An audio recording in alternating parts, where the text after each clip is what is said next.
The June 2020 County Commission meeting will now come to order. If you will, just a footnote that Jerry Langley will not be here tonight. His father passed away over the weekend, and just keep him in your prayers. And I'm going to ask Commissioner Waters to do our invocation and Commissioner Booth to do our pledge. Please stand. Let us pray. Father, we thank you for this day that you've given us. We ask that you be with us as we go through the meeting tonight. At this time, we ask, Father, that we express our sympathy to Commissioner Langley and his family. We ask that you be with them through this difficult time. We ask now that you be with us as we continue through our meeting. Forgive us of our sins. For these things we ask in your holy name. Amen. Place the flag. I pledge allegiance to the flag of the United States of America and to the republic for which it stands, one nation, under God, indivisible, with liberty and justice for all.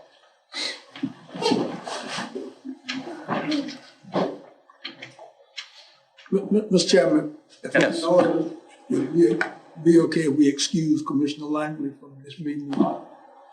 Yes. I'll make that motion that we excuse Commissioner Langley. I'll second that. All those in favor, raise your right hand. 6-0. So in other words, this vote does not count. Right. Okay. Unless we need it. He's already excused. We bring him back to the day. Bit of housekeeping. Again, if you've got a cell phone, please turn it off or either put it in the silent mode.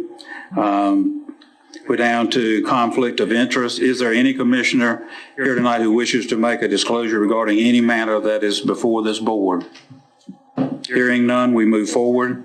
There is one change to the agenda. Mr. Greg Coltrane will not join us tonight. He will be with us in July. I need a motion to approve the amended agenda. Is there a second? Second. All those in favor, please raise your right hand. 6-0. And we're down to items for consent.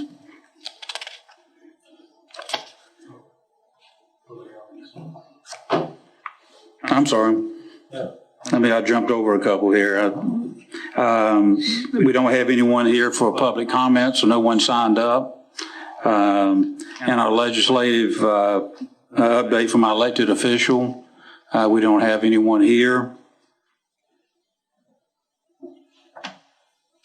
I jumped over 2 or 3. But anyway, now we're down to items for consent. Is there a motion to approve tonight? You got James. You still got Jim. I'm sorry. Damn, I can't. I've got my scribbled on here so much I can't keep up with it. Is Jim's in the back, right? Yes. Okay.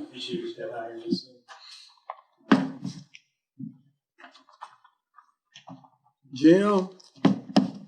Come on, Jim.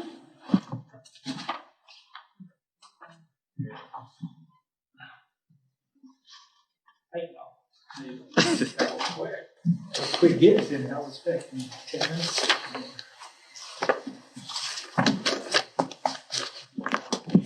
All right, hope everybody's doing well. Can you hear me okay? I was going to keep it kind of short for y'all tonight. So, as far as the U.S. goes, we're at about 1.8 million cases of COVID virus. And in the U.S., they're at 104,000 deaths. So, looking at North Carolina, we're at 29,265 confirmed cases, 898 deaths, which 68% of those are in congregate settings, 650 hospitalized, and North Carolina so far has done 421,908 tests. In Beaufort County, we have 37 confirmed cases, no deaths. Right now, we don't have anybody in the hospital. And we have just 2 cases that we consider active at this time. So the graph here I pulled down from the state to show the 4 trends that the state's looking at when they do any kind of consideration for the phases of reopening. Up in the upper left-hand side is currently hospitalized.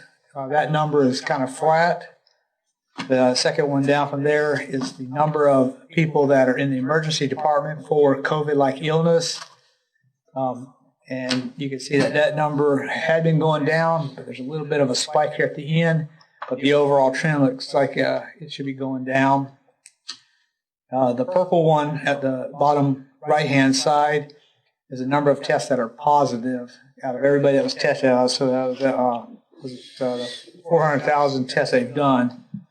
You can see the percentage of them that are being positive, and that's at flat. And the last one over on the left-hand side is the total cases. You can see that that trend is going up. So out of the 4 indicators that they're using, there's one of them, the number of cases, that doesn't look good. The rest of them all are flat or in the positive, which the one that's not looking good could be based off of how many more tests they're doing. Because right now they're pushing doing a lot of tests. So that could be the reason why that looks the way it does. All right. That is probably the reason why. So as far as North Carolina numbers, that is important to me is looking at the deaths. And here you can see the total deaths, 898, and you can see the curve that does a kind of a trend on the death count. You can see at the very end that it drops off quite a bit over the last 3 or 4 weeks. And there's 3 things that I could think of why it would look like that. So 3 conclusions I might make from this is that, one, as a milder strain is occurring in the area, it could be that there's better medical treatment right now. When somebody does get put into the hospital, they get identified earlier, and interventions are helping to cut down on the number of people that have severe reaction to the virus. And the last one is that there may be a delay in the reporting system for deaths that's causing that. So I can't tell you which one it is right now, but it is at least, I'm hoping that it's because better treatment's out there and people are more likely to survive right now. So just looking at all the different information about of the deaths in North Carolina. So by race, you can see that 59% are white and 34% are black. And what this indicates is that there's a higher rate of death occurring in Black and African Americans. So in North Carolina, 22% of the residents are Black. So to have 34% dying, it shows a disproportionate number of people that are Black that are dying. Age, you can see that 63% of those that die are 75 and older, another 20% are 65 to 74, which again indicates, 83% of those are 65 and older. Again, that's your high-risk vulnerable groups. And then the 50 to 64, I don't know specifically, but I'm sure a lot of those people have the underlying conditions that help make the disease worse for them. And in males, 53% are positive who have died. That's for North Carolina. So getting into Beaufort County, one of the things that I look at is the number of people that go to the doctor, how many of them have, like respiratory type of illness. And in our county, we're looking at about 8%.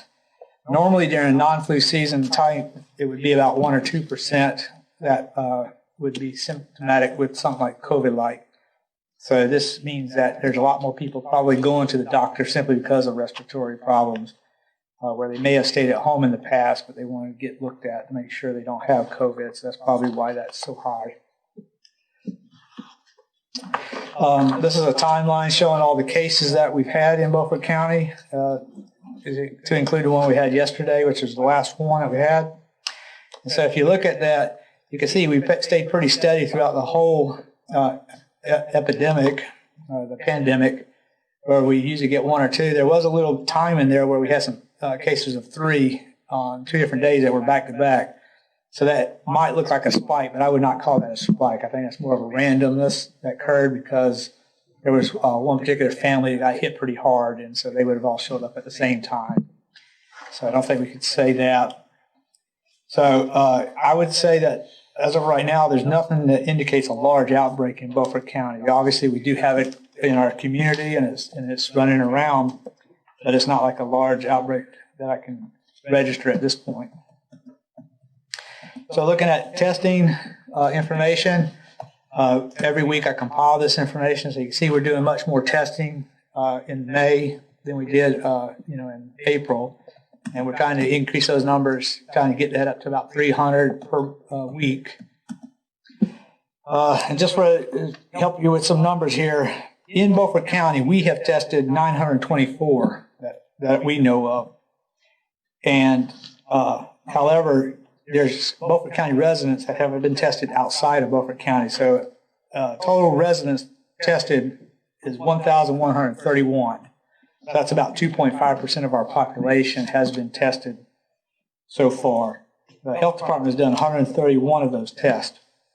And the bottom graph shows you what percentage of those tests were positive. You can see that we started out high at the beginning of the epidemic, but at this point, we're at 2%, hanging at 2-3%, and now we're actually dropped even lower. So we only had one test that was positive out of the 266 that we did last week. Again, just to me, that indicates that we don't have an outbreak occurring in Beaufort County that's being registered. So looking at Beaufort County with 37 cases, you can see that whites make up 54%, blacks are making up 20%, and Hispanics is a little bit higher at 22%. This is a small sample size of only 37, so you really can't make any general thoughts about this other than these are the numbers, It's for females, it's about 55-56% compared to males. And you can see the age group of those who are coming up positive. A lot of them are the 25 to 49 and the 60 to 64. They're the ones that are coming to get tested. Possibly those 65 and older are doing a better job of just staying at home and not going out. That's what we hope. Jim, can I interrupt you for a moment? Okay. I only want to interrupt you because it's apropos to what you're talking about now, testing. Yes. Has anything come down from the state of North Carolina about mass testing for the public? Well, no, not specifically. They're calling something. Some people call mass testing just means opening it up for anybody that wants one. Others say mass testing is setting up a tent and everybody coming through and testing stuff like that. Are you referring to the first one or the second one? Tell me what you can tell me about what you know about testing with antibodies. Okay, none of those would be done with antibodies as far as mass testing goes. With antibody to find out who may have been what's the word could have come previous in case or active now. So the antibody testing would be able to detect that as long as they're not too early on in their disease process. Yeah. Okay. So or if they may have already had it, didn't know it. Then it would be good because then it would show up. So what would be the purpose of doing an antibody test? Is it simply for me to know that I've been exposed? Then I think that you could go to your provider and they may do that for you. But as far as public health control, it's not a priority, top priority for public health control. And I also think that it would not show a lot of cases. If you do a whole bunch of tests, my estimates, we would have to do like 600-700 in my county, Beaufort County, our county, just to pick up 2, 3, maybe up to 6 cases. So it would not be a good, efficient time put in towards doing that. It would be a good thing to do if you could do a random study to determine the prevalence of COVID in the community. But again, our county would have to do a good 600 or 700 tests in order to come up with that statistic. So, is there anything discussed coming down from the state where that can be done? My understanding is they have already commissioned with University of North Carolina, Duke, and ECU to do that study. Good. But it's not mass testing. It's just called a prevalence study.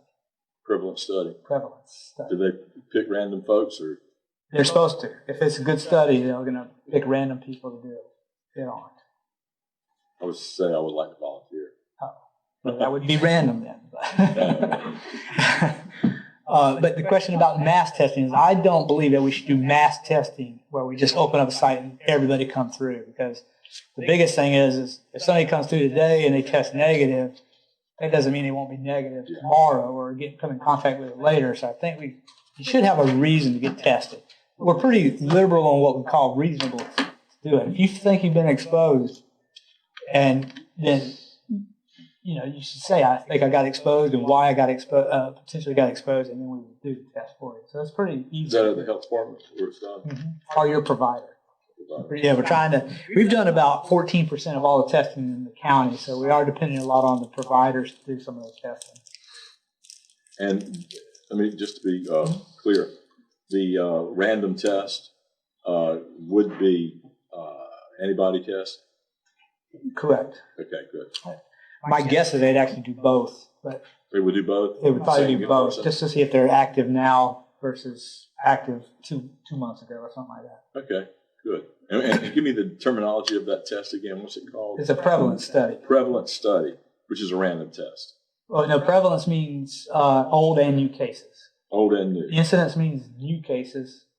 Prevalence means old and new cases. And you're talking about 600, 700, 700, 800, about 1.5% of the population? I estimate in Beaufort County we're probably at about 2%. 2% of the population? Could be. Okay, Could be. thanks. Yeah. And that would be the top number. Most of us, less than 2%. Less than 2%. Get about 800. At most. Yes. Now, this graph I pulled out separately because I think it's one of the most interesting things to see is the number of cases that we've had identified. 35% of them have been asymptomatic. So most of these tests are done pre-op, and they were identified that way, or they were identified as a contact with a case, and so we tested them, but they never had symptoms, or symptoms didn't show up certainly when they were tested. So that was 35%. So I actually was doing some research into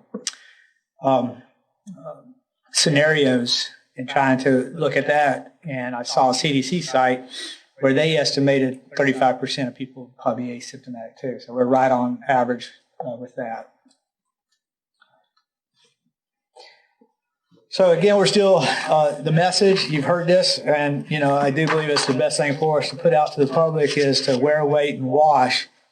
So we wear the mask, and people, and there's great debate on that. And I know a lot of people don't wear the mask, but the biggest reason we're asking people to wear the mask is because if I was one of those 35% that's asymptomatic, I could potentially expose things around me, and so it does help me when I have the virus. If I'm coughing or sneezing, it doesn't get out as easily. So that's the biggest reason. It doesn't help necessarily protect me because I'm wearing the mask from somebody else, but it does protect the other people. And of course, the 6-foot distance is still an important part of this public health messaging that we're trying to get out. And the most important thing to me is washing the hands, because we are very touchy at things, and we get our hands all over stuff. We get viruses on there. The virus will die eventually on our hands, but we put it on your eyes or your mouth or your nose, and that's where you get the inoculation or the exposure into you. And so you can avoid a lot if you wash your hands and keep area surfaces clean. So moving forward from here, we continue to do the Emergency Operating Center work. And I think there's three big messages that I like to start putting out. One is personal responsibility. So the wear, wait, and wash is all about personal responsibility. And businesses opening up, that's about their responsibility to provide safety for their patrons. And it's about us staying home if we're vulnerable to the disease. So we have some personal responsibilities that we all need to make sure we're doing. We want to focus on the high-risk people, those that are more likely to actually suffer. We know that 65 and older, we know that people that have certain health conditions are long-term care facilities, sites, those places. We want to make sure we continue to focus on them, and then control the active cases. And that's where it's important when we identify who is positive that we do that contact tracing so that we can isolate it and keep it from spreading in our community. And we've been doing that from the very beginning. And I have a lot of faith that that's helping us to keep our numbers down, is because we are doing that in our county. And So my nurses at the health department, I tell you, they have been on top of that, and I appreciate everything they've done. We're also planning out hurricane sheltering needs, because you imagine if we had to open up a shelter in the midst of the pandemic, that we have certain obstacles and hurdles that we need to cross over. So we're looking at that at the EOC level. As far as the contact tracing, I have 11 people that are staffed and trained to do that if we need to. So far, I've only needed to keep about 3 of them busy, but I'm prepared to move up to 11 of them if we have to. Last thing, I guess, as far as providing guidance, as businesses open up, they're talking to us about it. The school board just voted to go ahead and have graduation ceremonies. So they've contacted me, and I've done what I can to look at their work plan and to try to give some advice on how to keep the potential spread down with their ceremonies. And then also planning for vaccination. Ultimately, we think sometime between December and January, February, March of next year, we'll do vaccination. So I wanted to give you all a quick little summary. We think we're going to open up 4 pods in the county. We'll run 10 days in Washington, 7 days in Chocowinity, 5 days in Aurora and Belhaven. And the goal will be to vaccinate as many people as want it in the county when the time comes. We're planning for a whole 47,000, but we know we're not going to have to do all that because we'll be able to give Nutrien some vaccines. They'll be able to do their own people. Biden will be able to do their own people. The school system may be able to do their own people because since they have school nurses, those kind of things. And then, a lot of people aren't going to want to get vaccinated either. So we'll be prepared for that. When we do open up, we'll probably start with older and vulnerable people first, a couple of days, and then we'll move to the whole public as a whole. So that's where we are right now. Any questions? Questions for Jim? All right. Commissioner Waters has got a question. I think I know what the answer is. When you look at the deaths in North Carolina, we're still not being told how many people are in nursing homes, what the number is that died in nursing homes. We do know the congregate setting. We do know nursing homes. We do. We do. There's a dashboard on there. Okay. If you want, I'll look it up for you and get it to you tomorrow what it is. But when I figured out that 68% of them were in congregate settings, I added that into the number. I got you. Thank you. Thank you, Jim. You're welcome. Have a good evening. What's that? Should your wife will be happy.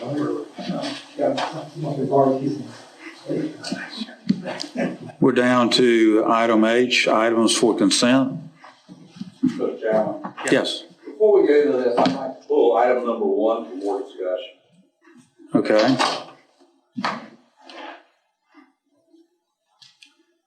Motion to approve.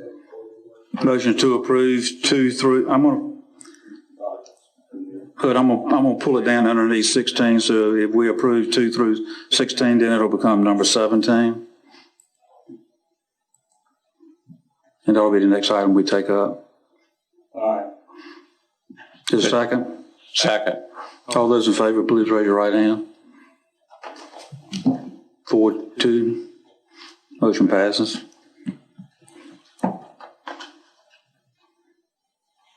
Okay, you want to have Chris come up and talk about it, or you got questions for him?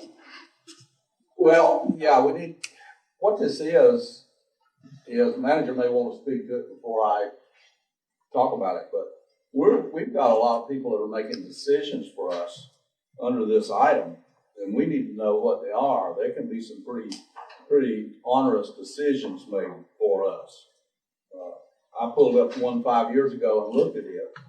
I couldn't get this modern proposal to come up on my computer, but I looked at it, and it's about 600 pages of bureaucratic garbage. It's a useless thing until you get to the part where it says, oh, we're going to do this, we're going to do that, we're going to do something else. And we're going to do this, we're going to do that, and we're going to do something else. This hasn't been presented to the commissioners. And we should be making a decision on this, and we should be reviewing this. Chris, Tony?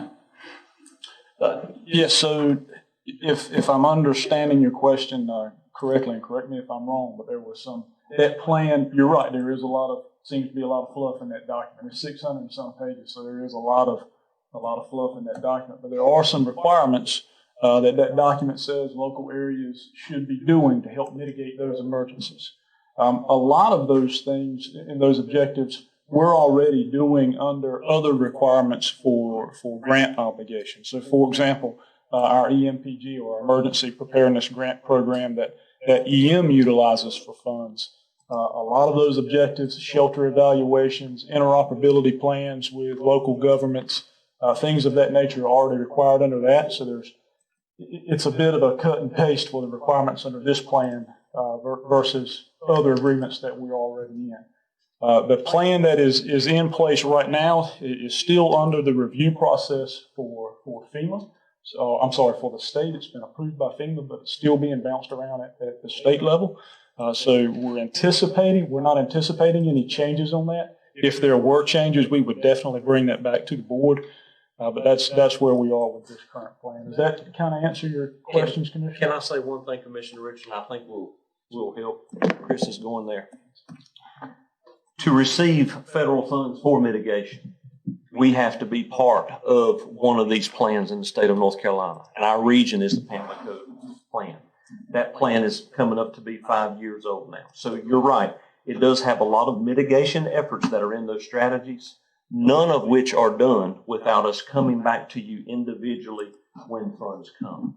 So the houses that we've raised, those kind of things, we can't do anything with that until coming back before the commissioners on each one of those decisions. So the mitigation plan it's a master plan of looking at how to try to keep the damage low from disasters. But anytime funds would be involved, it's a requirement for us, first of all, to get mitigation funds to be a part of this regional plan. And when those funds would come, we can't get them until we would come to you and ask, would you approve us for each and every project? Well, the problem I have with this is I've been presented with a 600-page document with no notice and to vote for it, and I'm not going to vote for it. I don't vote for things I don't get a chance to examine and look at, and I don't know what kind of promises are in this thing. Somebody could come back to us later on and say, well, you said you were going to do this, and you have to do it in order for something else to happen. You never know how things are going to work out. I think the commissioners should have had a review of that 5 pages of promises out of this 600-page document before we're asked on like 3 days' notice to vote on it. Yeah. Understand one other thing I will say on the 5-page document, I'm taking for granted that was sent to all commissioners. Just on Commissioner Richardson asked for it. It's in the plan. So. Okay. So on that 5 pages that you're saying, you're right. It is lengthy. All of the things except the last 3 have been in progress over the last 5 years. They've been going on with what we've been doing in the original plan. One of the last 3, it says new, but it's really not, and that is our debris management, which we already have in place. It's just incorrect in that plan, to be honest with you. So just a little further information. What are the other 2 new things that are in the plan? Excuse me. One was encouraging a participation into the CRS program, the National Flood Reduction piece for the National Flood. That requires, from my understanding, some adoptions by local boards as far as free board space and things like that. That program is an opportunity for people with flood insurance to see a reduced rate, but it is encouraged. It's not mandated in the plan. The second thing to that, speaking in the microphone, the second thing for that is coordination with the NC Forestry Service, which we already have the coordination, but this specifically says that we will put fire danger on our website daily. We coordinate with them to know what that is, but we don't post it right now. So that was the other new thing for mitigation. Well, it's amazing to me at the nitty little things that are in this plan, like severe storms. I mean, as far as I'm concerned, it's a useless document that's nothing but bureaucracy rolled on top of bureaucracy. You need to read this thing if you don't believe me. Did I hear you correctly say, unless we're in one of these regions, I call it a region because I see it's at Pamlico South.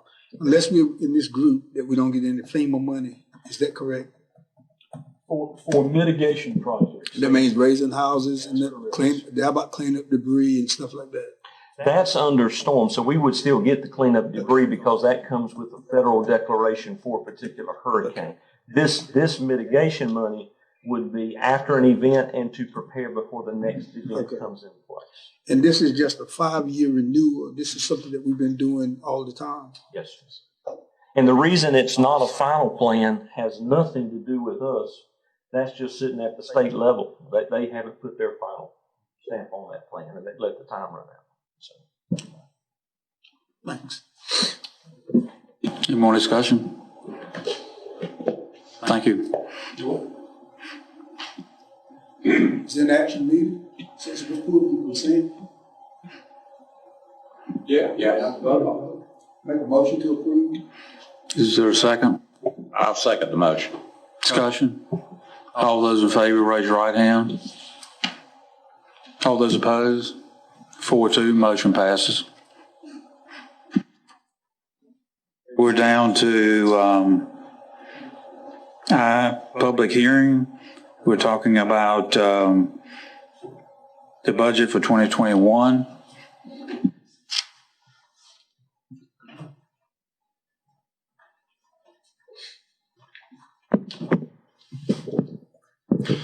Thank you, Mr. Chairman, members of the board.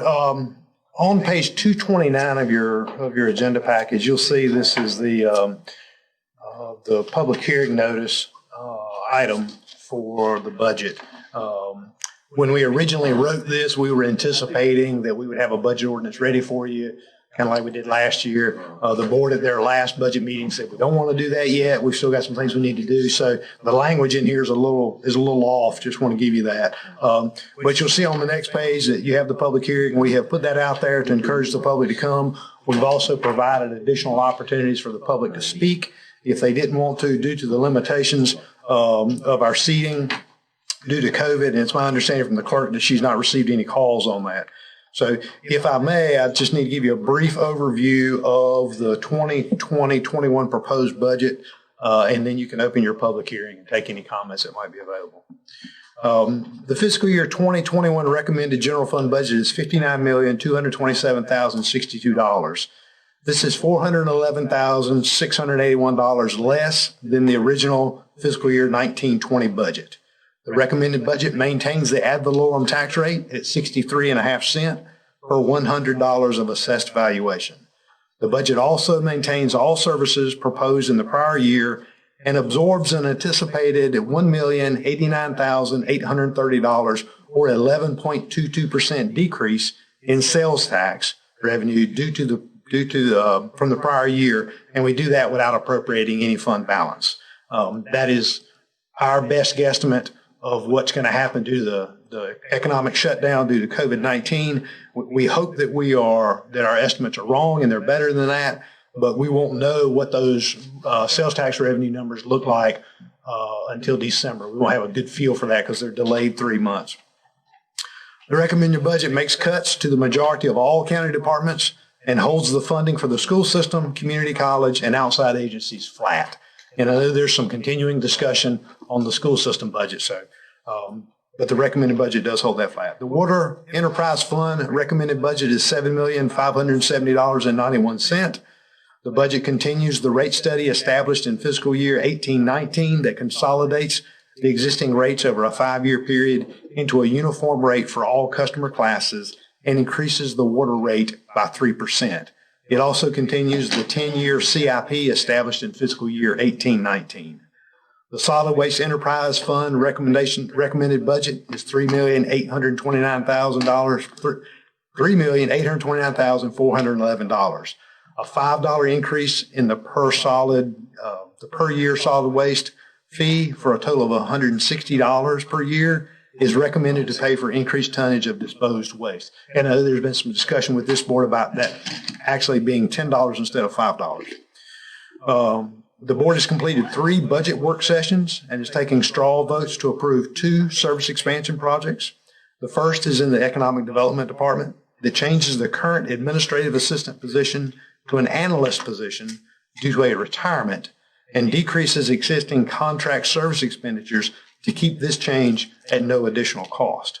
The second is a comprehensive expansion of clinical and educational services at the health department. This expansion would add a family nurse practitioner, or what we call in our pay plan a physician extender 2, and increase a processing assistant 3 from a part-time to a full-time position. Program modifications and additional billing for services would generate a net savings of $16,854.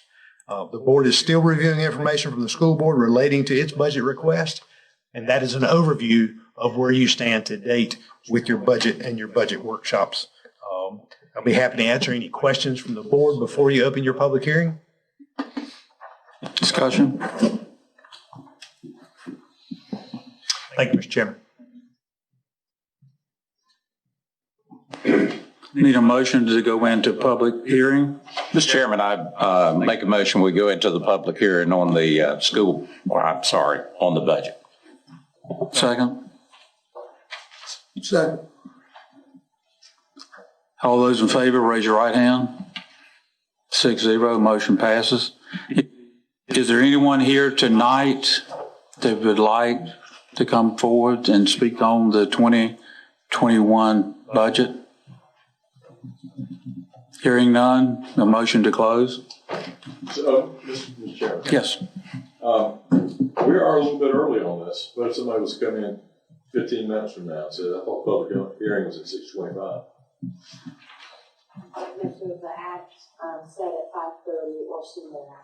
Okay, very good. There you go. Motion to close? Is there a second? Second. All those in favor, raise your right hand. 6-0, motion passes. Okay, we're down to J, item for oh, you need anything? Okay, items for discussion. Yeah, we're here, Mr. Richardson, Commissioner Richardson. Well, I'd like for somebody to report on the situation in the jail. I got the information I got out of the newspaper. Christine's on her way. Somebody come and tell me. She's on her way. He's here. Mr. Chairman, are we going to discuss the budget? Any changes to the budget, or look at the information that the school system has sent to us tonight? We can. I didn't hear anything, so we can certainly go back to that if you like. What's the pleasure of the board? If you want to have Christine's here, so let's get her. And then we'll go back. That's fine. Christine?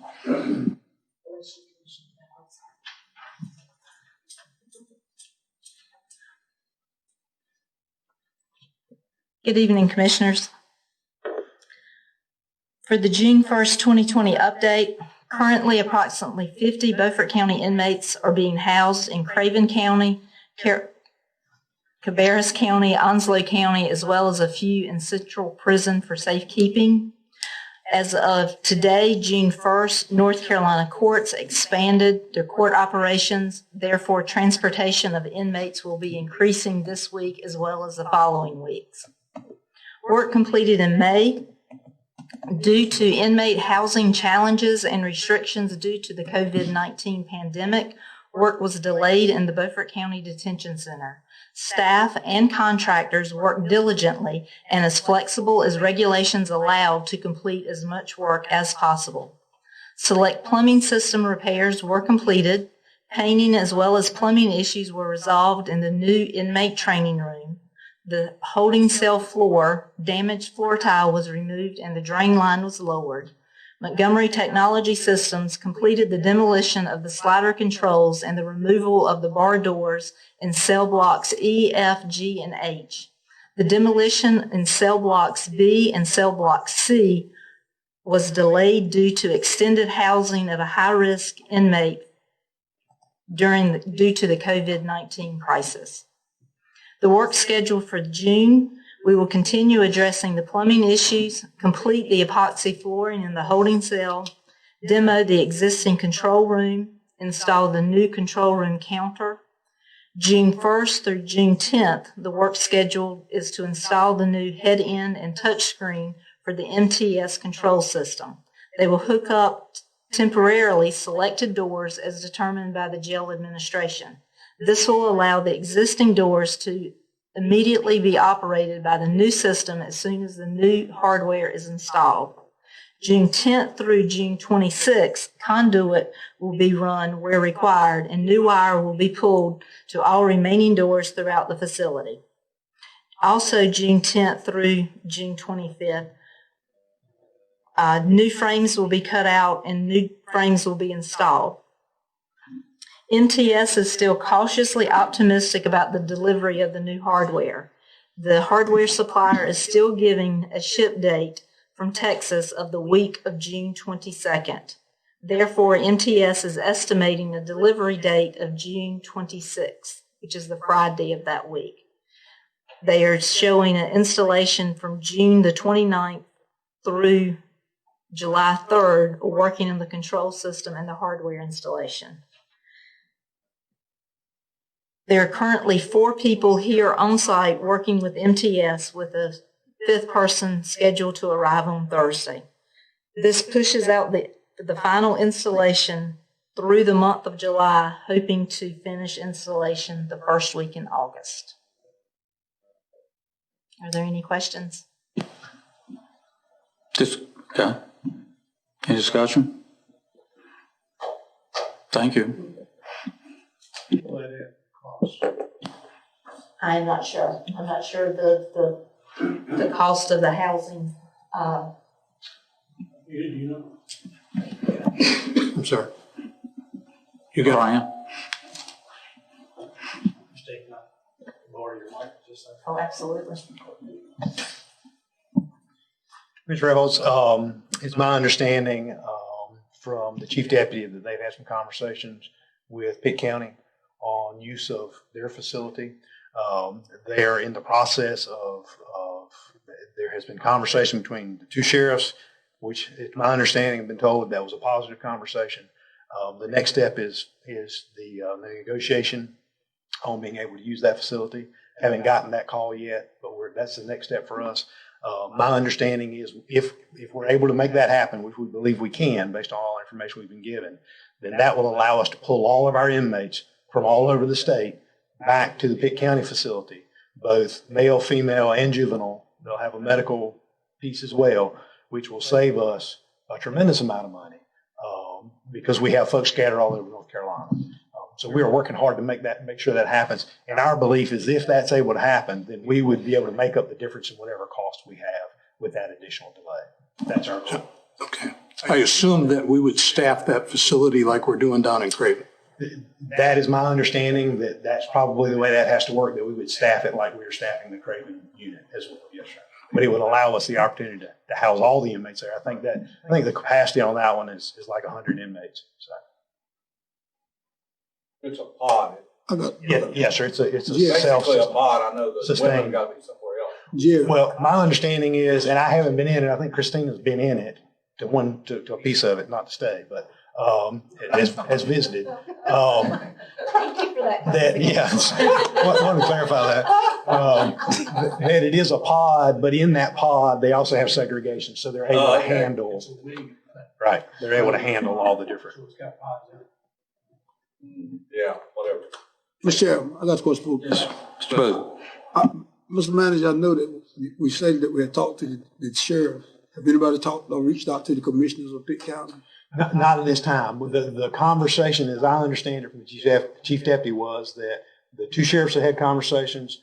Sheriff Dance was going to have a conversation with her board. And as you'll recall, there were some positive conversations at one time about doing that. And then after that occurred, there would be some communication between administrations to try to work out the details. The reason I asked, I think last time we was over there, you was, Yeah. It fell through. That board has changed and it fell through, remember? I certainly hope that the opportunity for them to receive revenue for using a facility that's not currently occupied would be beneficial. It was beneficial then, but they turned us down. I think you and I went over it. Yeah, we were over there. Yes. Yeah. And if I'm not mistaken, they turned us down at that time. to use Christina's words, we're cautiously optimistic that that deal is that we'll be able to get that. Well, I deal hope right. so. Me too. Thank you. Thank you. Yeah, I talked to one of the commissioners probably 7 or 8 months, 9 months ago to see what we could do. And they said, have your sheriff call their sheriff, and it just kind of dropped from that. So it's nice that it might work out. Any more questions for Christine or Brian? Thank you.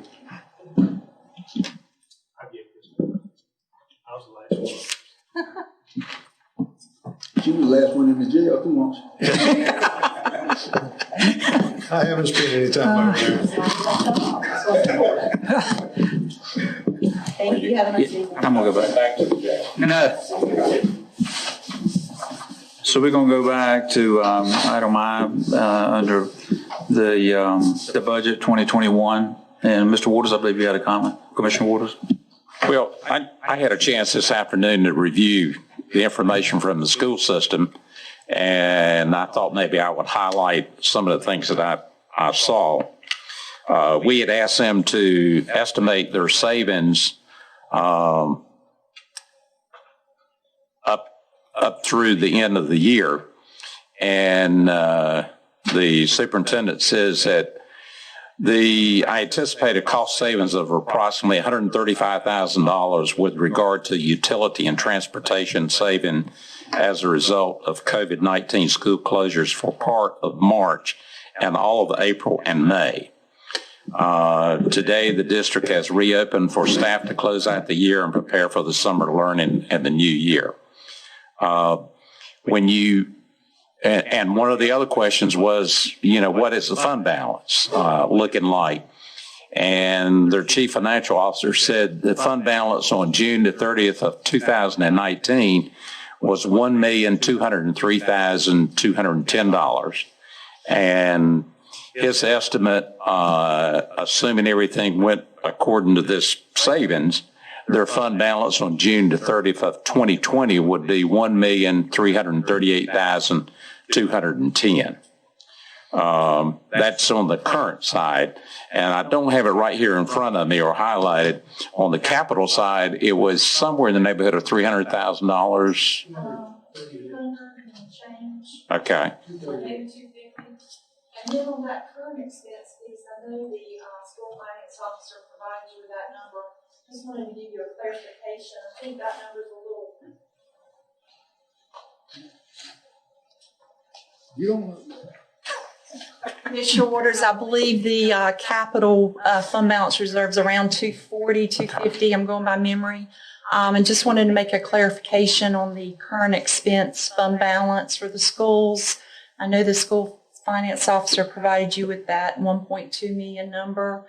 I believe the number that is more accurate to provide is available fund balance, because you're only interested in what they can spend. Right. And that is the number I sent out, and I believe that was $1,079,000, but I'm going from memory. That sounds right. One of the other areas that we had discussion on was on the teacher supplements. And there was a schedule that was sent to us that showed 0 to 2 with a bachelor's was $1,600. 3 to 15 years with a bachelor is $1,625, and 16 plus years with a bachelor, that is $1,650. And then with a master's, 0 to 2 years, the number is $1,675. 3 to 15 years with a master is $1,700, and 16 plus is $1,750. There was schedules that were attached. The local paid full-time employees, the 91 that we pay or fund, was $3,826,000, and then when you add the Social Security, retirement, and hospitalization, that total number is $5,445,000. And I think that's kind of the highlights. Some of these had as many as 60-some pages, and I think that was the one that had all the substitute. If a person, worked 1 week. They were in there one line item, so it was kind of lengthy. But that's the information that they supplied to us as of today. And I don't know whether you've had a chance to look at this at each one of your desks. I left a sheet of paper there or a spreadsheet. It shows at the very top of it, it shows the North Carolina Association of County Commissioners current expense funding. It shows Beaufort County, and this is coming out of the association's 2019 county map book. That allocation was $2,135, and we were ranked number 21 in the state of North Carolina. The other two on there, I just pulled those at random. Wake County, their allocation is $2,680, and they ranked number 11 in the state. Our adjoining county, Pitt, their allocation is $1,594 per student, and their rank is number 51 in the state. Took a look at the budget as it relates to the ADM. If you look at the last 6 years, their enrollment has continued to roll off. And so, I said, why don't we take a look at some kind of method of reviewing their budget as we look at next year.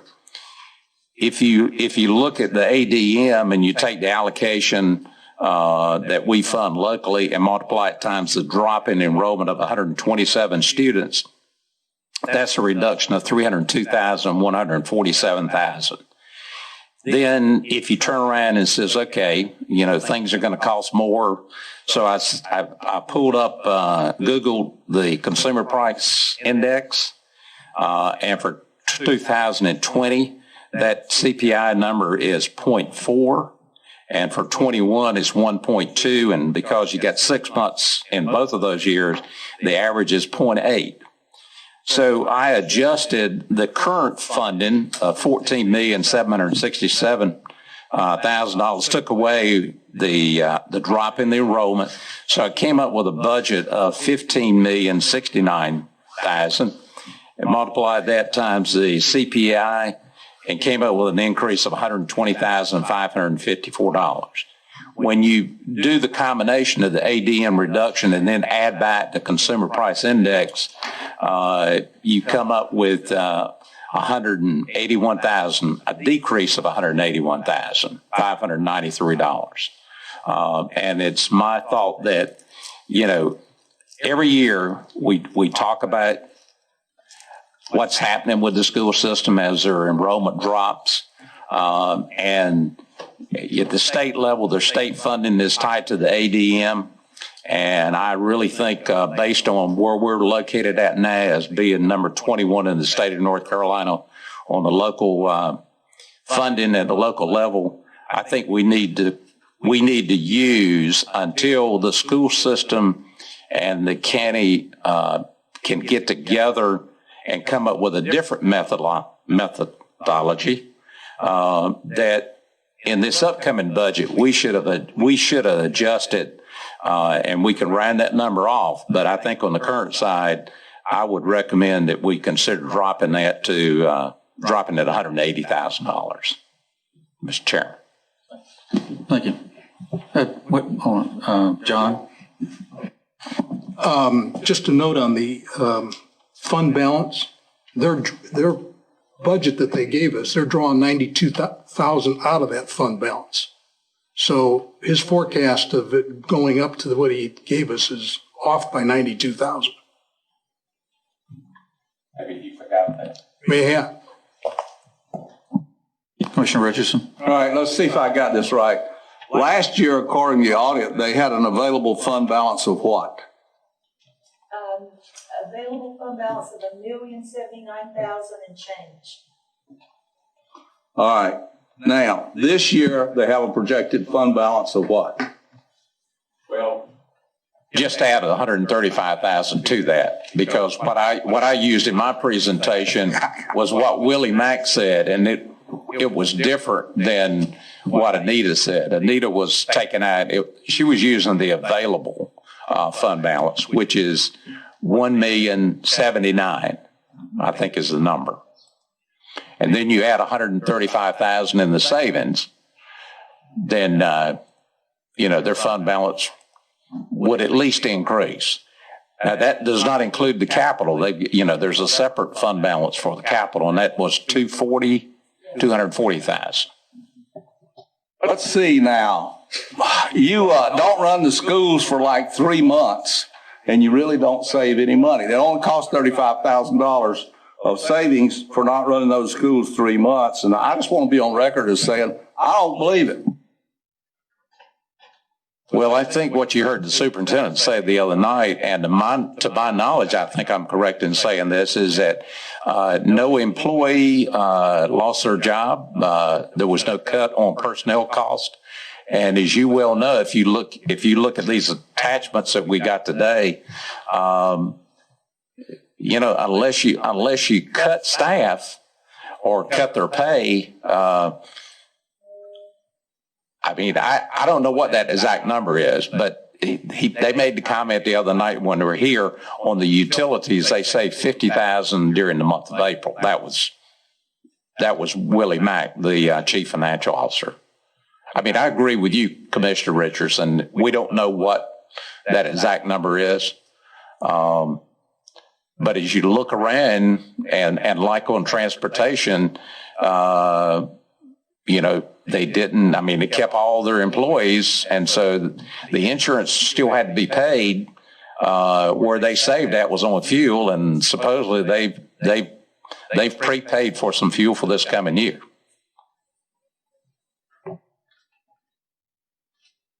Sam? The problem here is everyone's still getting paid. This year is being finished out online, even if it's not being finished out at the schools, which you and I, quite a few others, believe should have happened. They should have never shut down the schools. But that was not their choice. That was Governor Cooper's unilateral choice on a Saturday afternoon when the Council of State, of course, it was not conferred with. So I kind of have to agree with Commissioner Waters on this one, Hood. I don't see where they saved any money. They paid their people. Buildings have to be paid for. Buildings have to be maintained. They still fed kids, and they had to go to a lot of trouble to feed them as well. I don't really see how they saved a whole lot of money. Well, I'm not changing my position on the thing because the money's there. Find it. Anyone else? I guess my question is where are we at on the budget? As a timeline, are we? And I realize that Commissioner Langley is not here, and I don't know what the wishes are of the board. I know we've got to have at least one more meeting. Where you currently stand with the budget is that you have met your statutory obligation of having at least one public hearing on the budget. So you've done that. Where you stand is you need to have a budget in place before the end of the fiscal year. Between now and then, you can have as many meetings or as few meetings as you want. We just need some final direction so that we can put the budget ordinance together for you to bring back to you so you can formally adopt. And that would have to be at a special called meeting. We do have a meeting scheduled next week already, a special called meeting to adopt the budget ordinance. But we would need to understand from the board where the board is on that final number and any changes that you want to make to the budget ordinance itself. We would put that together for you. Now, if you don't want to do that next week, you can have additional meetings. We can kick that one over to a week later. We would just still need to advertise for it. But you are bound by June 30th unless you adopt an interim budget, which I would recommend to you not to adopt an interim budget. You could cross over into the next fiscal year, but I wouldn't recommend that with an interim budget. Comments? I guess then I'm assuming we're going to have our meeting next week and we can address our final number on the schools.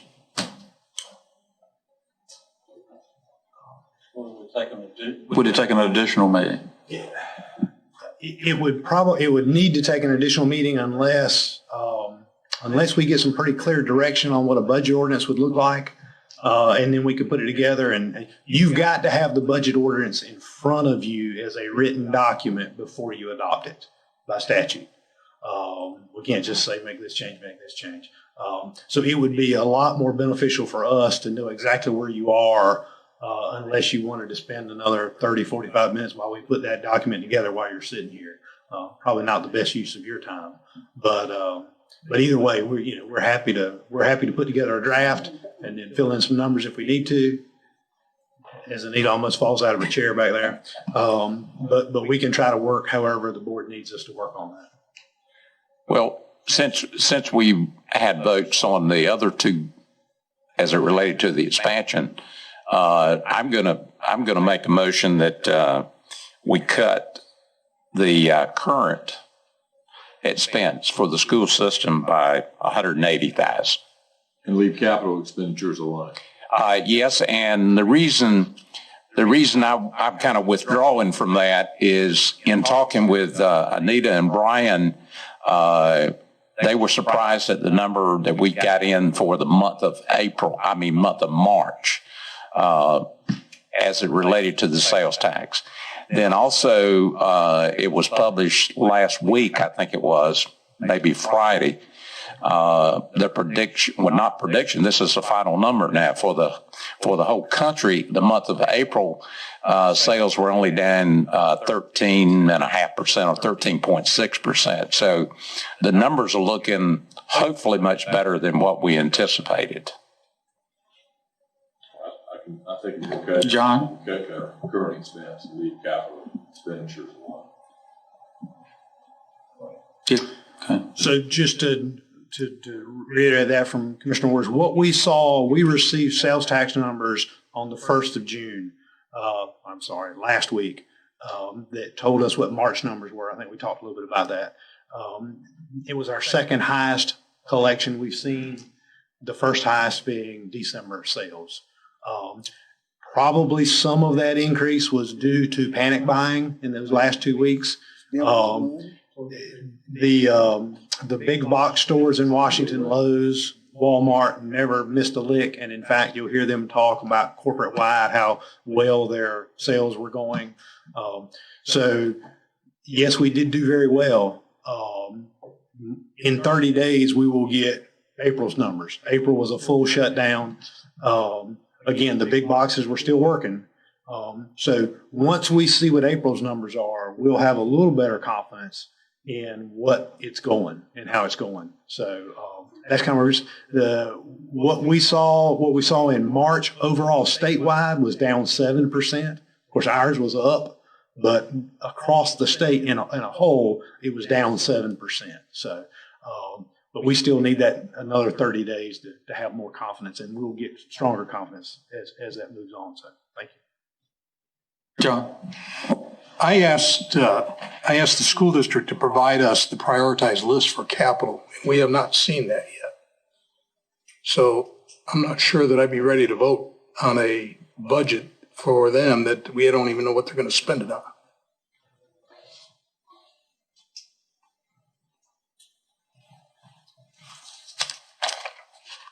I mean, I agree with the other part of this completely. Commissioner Richardson? Well, one of the things you can do if you're going to approve the budget is you can vote on a continuation budget for the schools until they provide the information, and then finalize their budget. Well, continuation would probably give them what we originally budgeted to begin with. Well, it's continuation in the sense that we're not finalizing this budget for them this year. It's not continuation as in the sense that the legislature does a continuation budget where they just keep rolling with it. It's continuation until they provide us with the information. So you're saying on the capital, you want them to highlight on the capital list that they provided to us, because that was like $5 million? Yes. last year they prioritized. The list they gave last year had a priority on it. I mean, it didn't prioritize 1 through 100, but it said this item is a priority. And they completed most of those.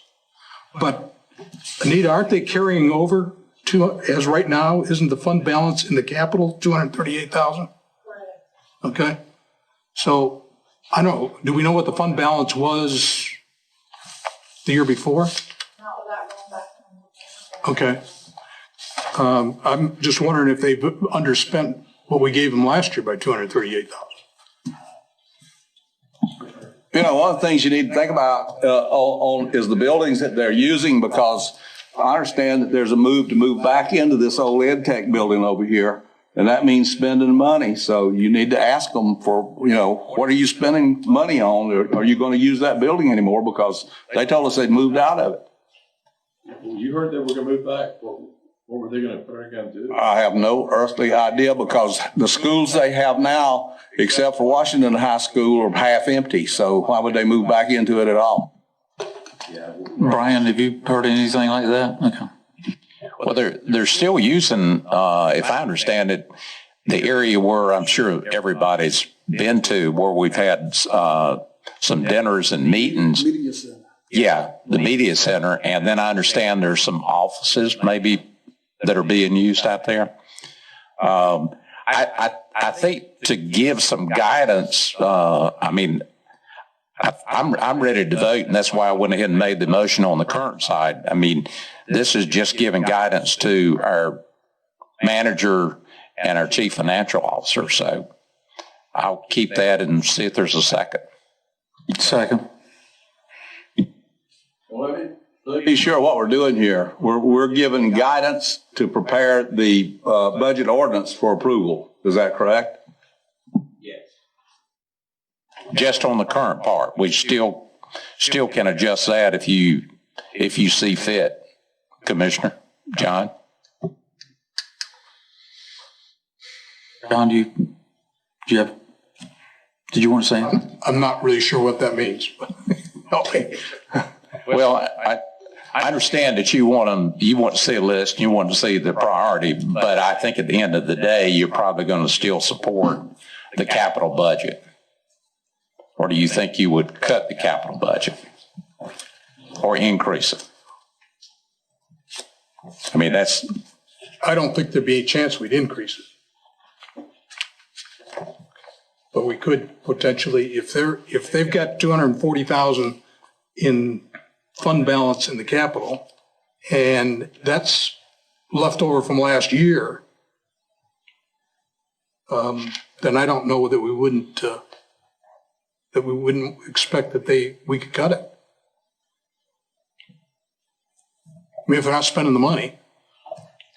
I know that they've got the priorities, and if they can spend their capital monies primarily on items that are going to get fuel efficiency and reduce their costs going out, then that's a plus for everybody.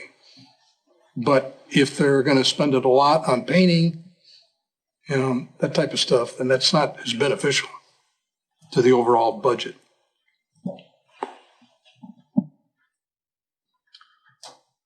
It would be a benefit to the board. What we could do is ask for that information. I think our number, what's our capital number? What's our capital number to the school? Yes. It is $1,115,695. So based on that, we can ask them for that current, unless the board has an idea that you want to change that.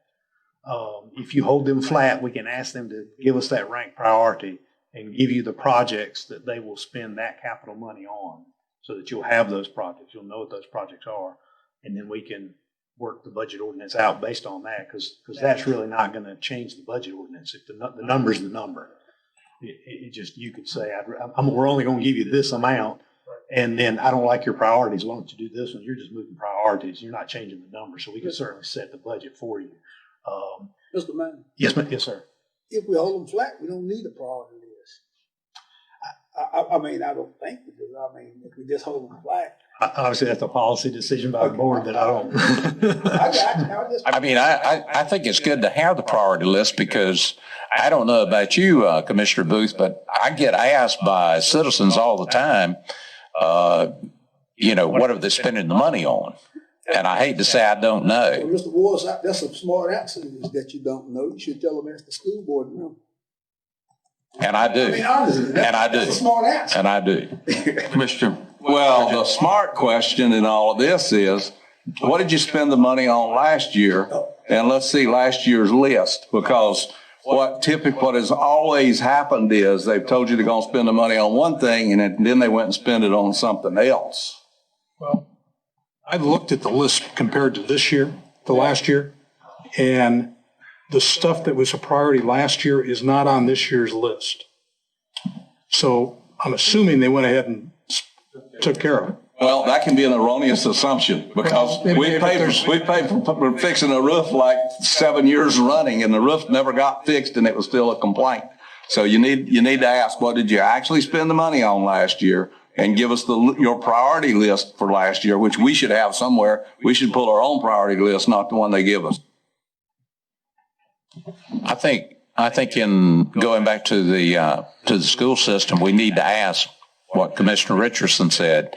Tell us what you spent the money on last year, and how did you come up with the capital of $238,000 left over? Yeah, and that'll show. Yeah, that's true. That'll show, as well as what the priority is for this coming year. Well, that'll cover all three items. The fund balance you pulled for capital was based on 18-19 audit? Right. As of June 30th, 2019.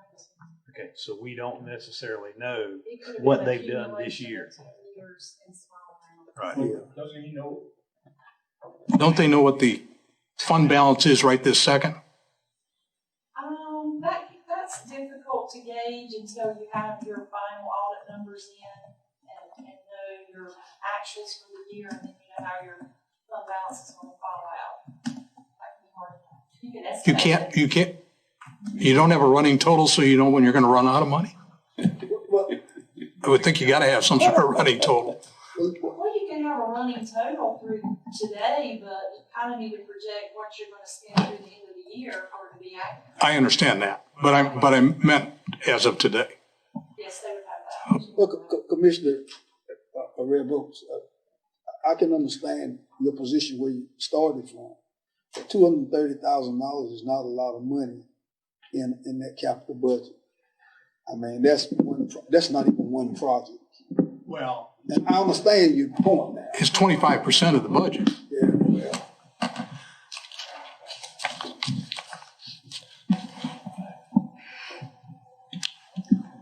Any more discussion? Would you repeat your motion, Commissioner Waters? Based on use of the ADM reduction of $302,000,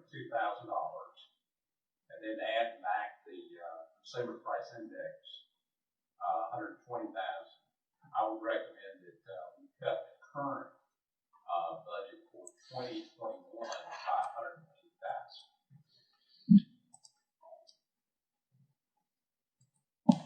I'll second that. More discussion? All those in favor, raise your right hand. All those opposed? You're not voting, Stan? I did. Was he? Okay, it's 4-3.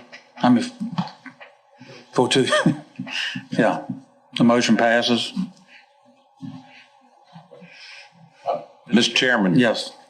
One of the things that we've talked about on the budget, and we never did take a vote on it, under the solid waste enterprise, the manager's recommendation was an increase of $5.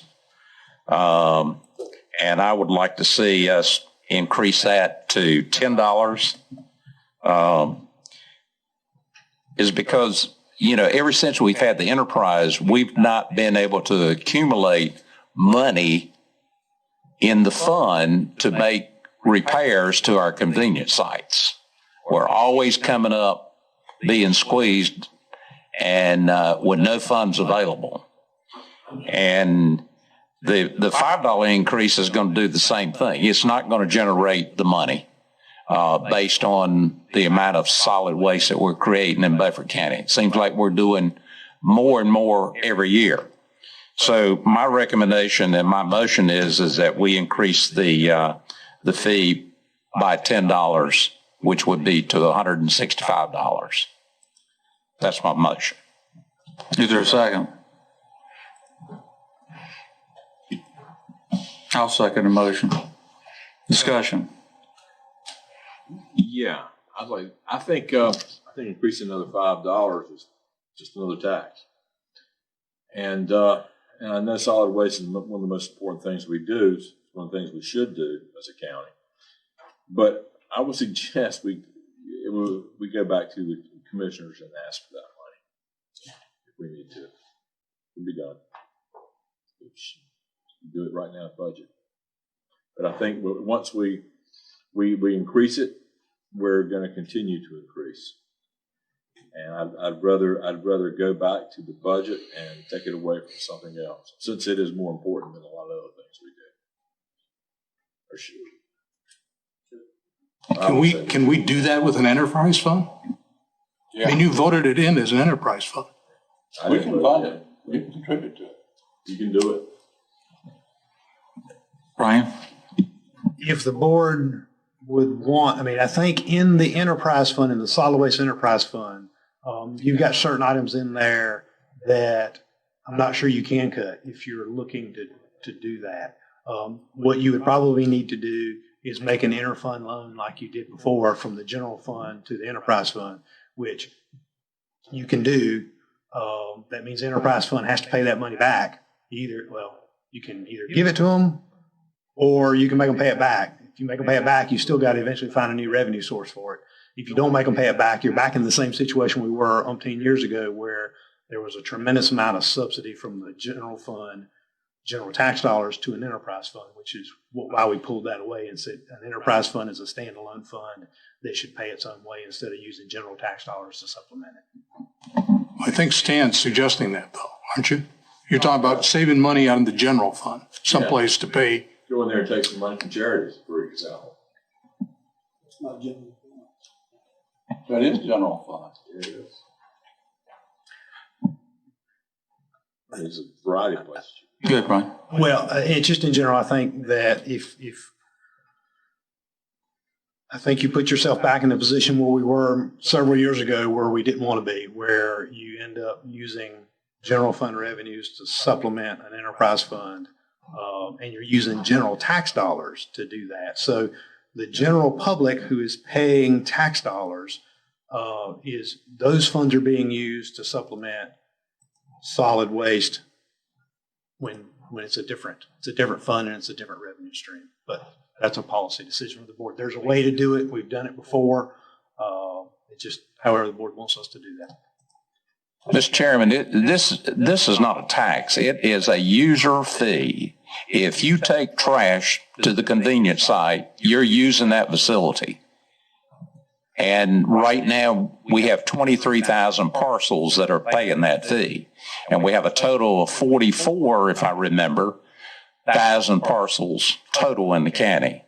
I do not like the idea of going back and taking money, even in the form of a loan, or trying to find some money to offset that. I think that should be paid by the people who use it every week, and some of them 2 or 3 times a week. Any more discussion? Yes. The manager presented in his budget a $5 increase. You asked him for an additional $5 to do construction work. How much would that additional $5 put in the budget?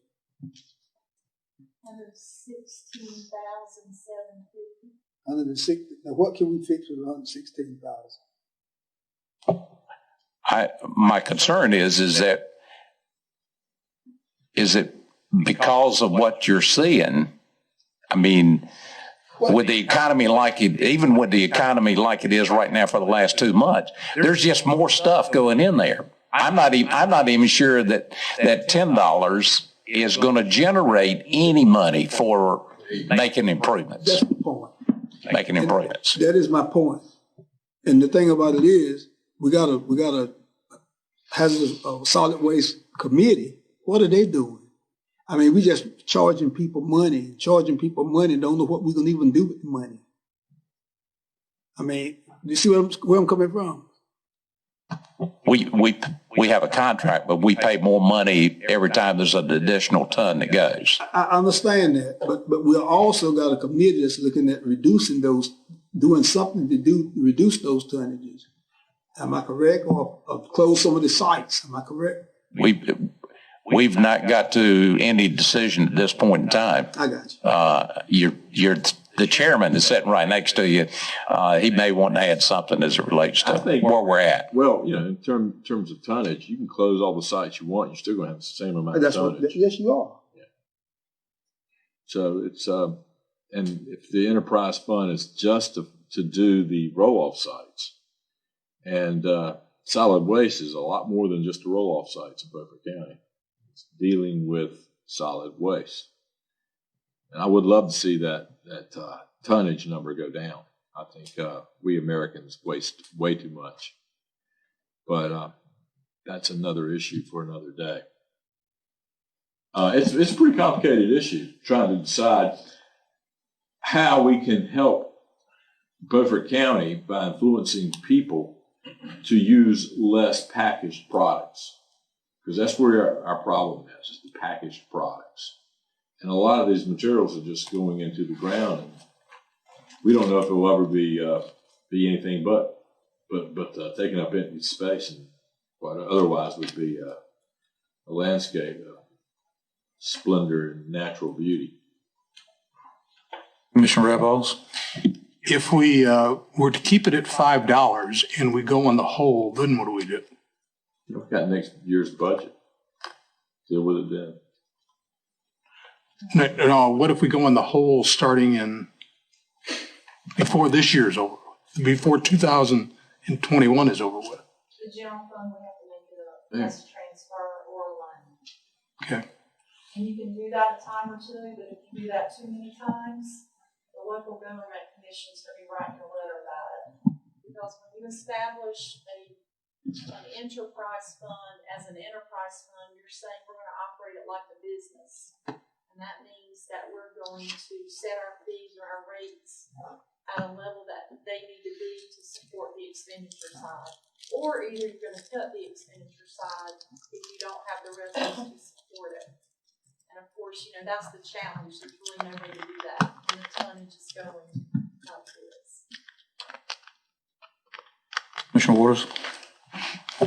Well, I guess the people that expects us to make improvements to the convenience site, that they'll just have to wait another year if you guys are not willing to spend, well, I say not willing to increase it. So I'll withdraw my motion and I'll just tell people that we chose not to make any improvements. We're keeping the fee as low as possible. So we will not make any improvements. Pardon? You win that vote. Keep the vote out there. You got a second.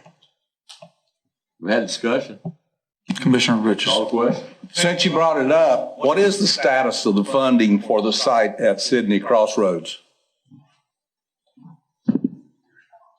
It's not in this budget? Gee, guys, you really need to do something because you're going to have a lot of unhappy people. You already have a lot of unhappy people.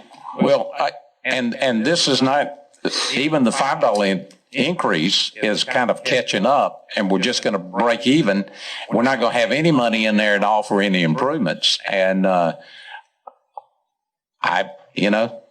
get complaints almost on a weekly basis about older people having to climb up those salt-treated timbers down there. Commissioner Richardson. Mr. Manager, do you have a feel for what that site might be proposed at Sydney Crossroads? What the cost might be? I'm not going to hold you to it. Actually, as I recall, it was near about $1 million when they looked at constructing a new facility, mounded, whole 9 yards. It was right at $1 million, I believe. We were going to acquire some property and do a buyout on some wetlands for that too, weren't we? There were some issues with some things that they were claiming wetlands. I think we were able to put it on there. We may have had to buy a little bit, maybe, but we never got the final thing on that from Corps of Engineers. Okay, well, yeah, we should have had that by now from the Corps of Engineers if they were doing any kind of legitimate work at all. But fellas, from my position, we need to figure out how in this budget that we're going to fund the Sidney Crossroads roll-off site, because we promised those people in that area that we were going to do this. And we promised them that, what, Frankie, 3 years ago? As a matter of fact, it was just before Christmas that Brian and I went down and met with the group. Of course, the decision had already been made at the time, but we were not going to purchase the additional. But we did agree to make some improvements to it. You're absolutely right. Well, I, as a commissioner, don't want to go through another year without some action on the Sidney Crossroads site. What's your position? What you propose we do? Well, I'm listening to you guys. I'm just listening. Well, maybe you got a good idea. We can follow you. Mr. Chairman, I would recommend that we go ahead and take a vote and see whether it flies or not. Mr. Chairman, one word on that. If we're only going to raise $115,000 and we need $1 million to do the site, I mean, we need to. My big thrust on this is how are we going to fund the Sidney Crossroads site? We need to go ahead and do it. Brian? Just to speak a little bit of that, Commissioner Richardson, I believe that was part of what the Solid Waste Committee was charged with doing, to look at that and determine what opportunities there were. As I recall, the combination of those two sites was less than 5% of the tonnage in the county. And I think that's right, roughly. Yeah, I think you're right. And so that was the concern that was expressed. Are you going to spend $1 million for less than 5% of the tonnage, or are you going to do something different that either does like a container service, an individual container service at home, or you consolidate sites and big sites on each side of the river. And that's kind of what the Solid Waste Committee was charged with looking at. Well, once again, people in that area are very concerned about it. I hear about it myself every so often, and people are not happy with this. And we need to get on our horse and get going with whatever we're going to do with this stuff.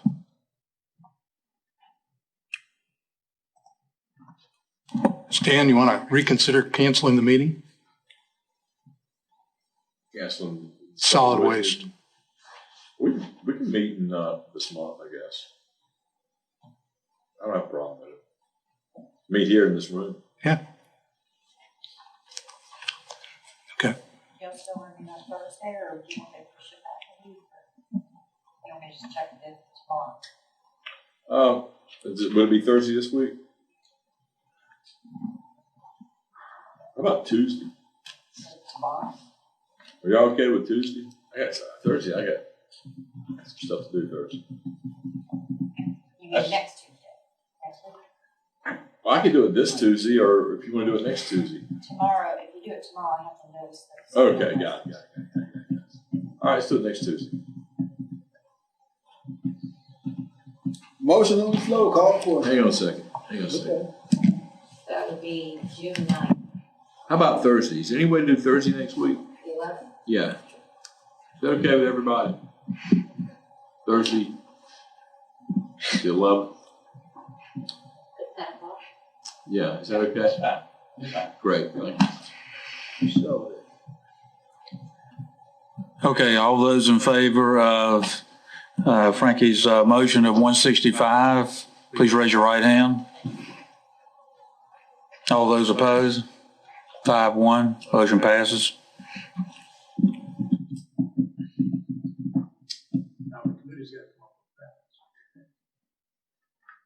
Mr. Chairman, that concludes what I had on the budget.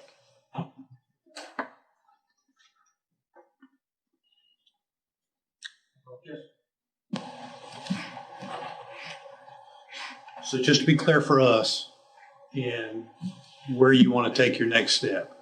Do you want to meet again on your regularly or your currently special called meeting, which is Monday night, this upcoming Monday night, week from today? Do you want us to bring you a budget ordinance back at that time with the reduction that you voted on, the increase, and flat on the capital? And tomorrow we'll ask and try to get the priorities, the two questions you asked. I mean, we can, or I mean, we can build the budget ordinance and leave that capital number blank if you want us to. Okay, let's do that. Okay, so we'll build the budget ordinance for you next week, and we'll leave the capital number for the schools blank. We'll make sure we get the information you're looking for, and then you'll have that, and then we can fill that number in, and you can have a document you can vote on. Last question. Yes, sir. We're not changing capital. Well, that was the question. Yeah, That's we're not why I changing asked. capital. I don't know that. Huh? I don't know that. Oh, you don't know whether you want to change it or not? Okay.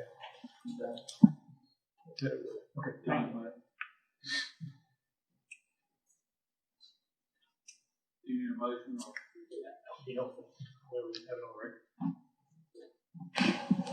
I motion that we go ahead with the budget ordinance, leaving the capital budget for the public schools blank.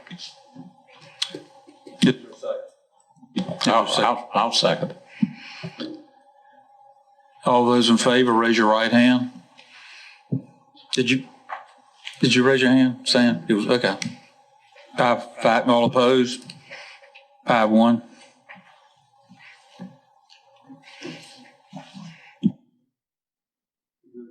Yes, sir. Thank you.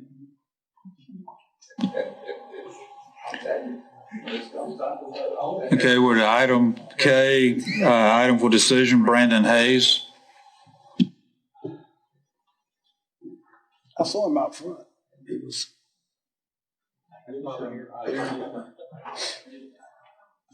I have one. I have one question. Keith Kidwell will not be here tonight, will he? If he is, it's too late. It's too late. All right. Hey, how you doing? Good evening, Commissioners. Tonight, I'm here to ask for your approval to advertise and hire for an Inspector 1 position. The inspector that held this job has resigned May 22nd, and his last day will be Friday, and that'll leave just me doing inspections for the whole entire county. So I'm asking for y'all to approve that position. Motion to approve. Okay. Is there a second? Second. Got a second? Discussion? All in favor, raise your right hand. 6-0, motion passes. Thank you, Brandon. Thank y'all. He ain't going for you. He ain't going. Okay, Corny, you want to come up?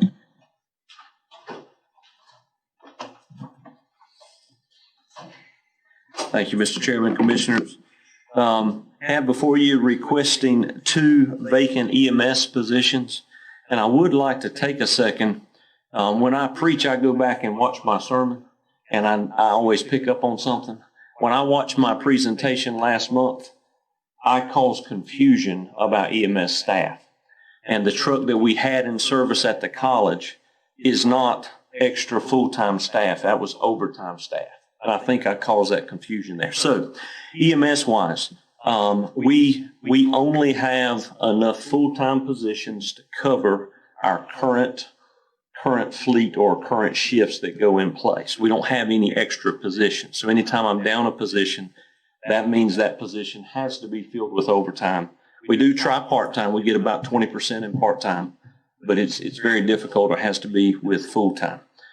We had a reduction in force last month by 1. You allowed me to fill that. This month we've had 2, both moving to different types of jobs outside of the county. So I'm here before you now requesting to fill these 2 positions. Question. Yes. That's no addition to cash. That's just vacancies. That is correct, sir. Motion to approve. Is there a second? I'll second that. Discussion? Hey, Carney, Yes. if you're using overtime for those 2 positions at the college, Right. Can't you use overtime for these two positions and then close that one down? So that one is closed down. We Okay. stopped it. That truck again was put in place for potential COVID response. Right. We utilized it for that. We didn't see a need and trend to continue that truck going, so we have since closed that truck down. It ended in May. Looking in EMS, the unique thing about EMS in a 24-hour shift, most positions, you take an 8-hour position, you save money by paying overtime versus a full-time position and benefits. Because of the 24-hour shift, it's actually backwards in EMS. If I may just throw some numbers for you. EMS salary plus scheduled overtime, which is mandatory overtime to cover that shift. Salary, overtime, and benefits for paramedic comes to be $54,532. If you break that down to an overtime paramedic, paying a paramedic overtime, it actually cost us $58,799 just paying overtime. So on two positions, we're saving $8,500 by filling the two positions with full-time. I know typically that would not make sense, but because of the 24-hour nature, it is backwards in the EMS position. So could we take overtime and put in there? Yes, but I'm going to actually spend $8,500 more out of my budget in doing that. So why didn't we hire full-time people for the other positions then? They were temporary just for COVID response. And they were funded by? They were funded through, they'll be reimbursed for protective measures through FEMA. Okay, but your people now are working, what, 1 24-hour shift and then they're off 2? 3. They're off 3? Yes. Good. Questions? Is there a motion? Yeah. We got a motion and a second? Yes. All those in favor, raise your right hand. Thank you. Thank you. 6-0. Thanks, Chairman. Do we want to take a short break or go ahead and get Martin up here? Your pleasure. Let's take 5. Okay. You stand adjourned. I seen a recess.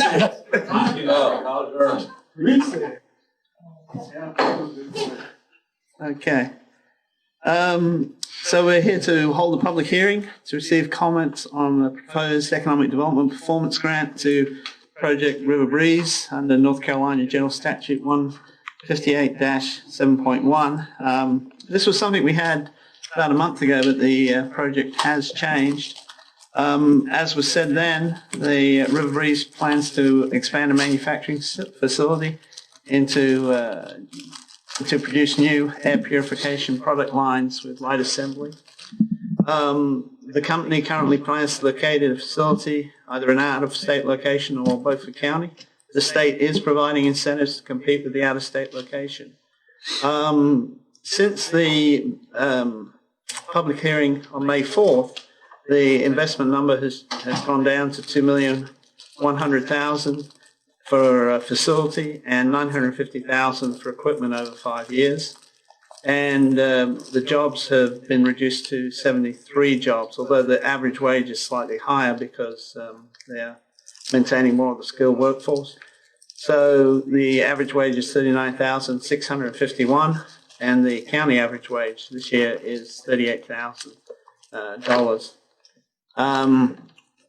It is proposed the county, in coordination with the state incentives, offer the company an economic development performance grant estimated at $85,000 to be distributed in the first 5 years of the project to locate its facility, equipment, and 43 full-time jobs in the county.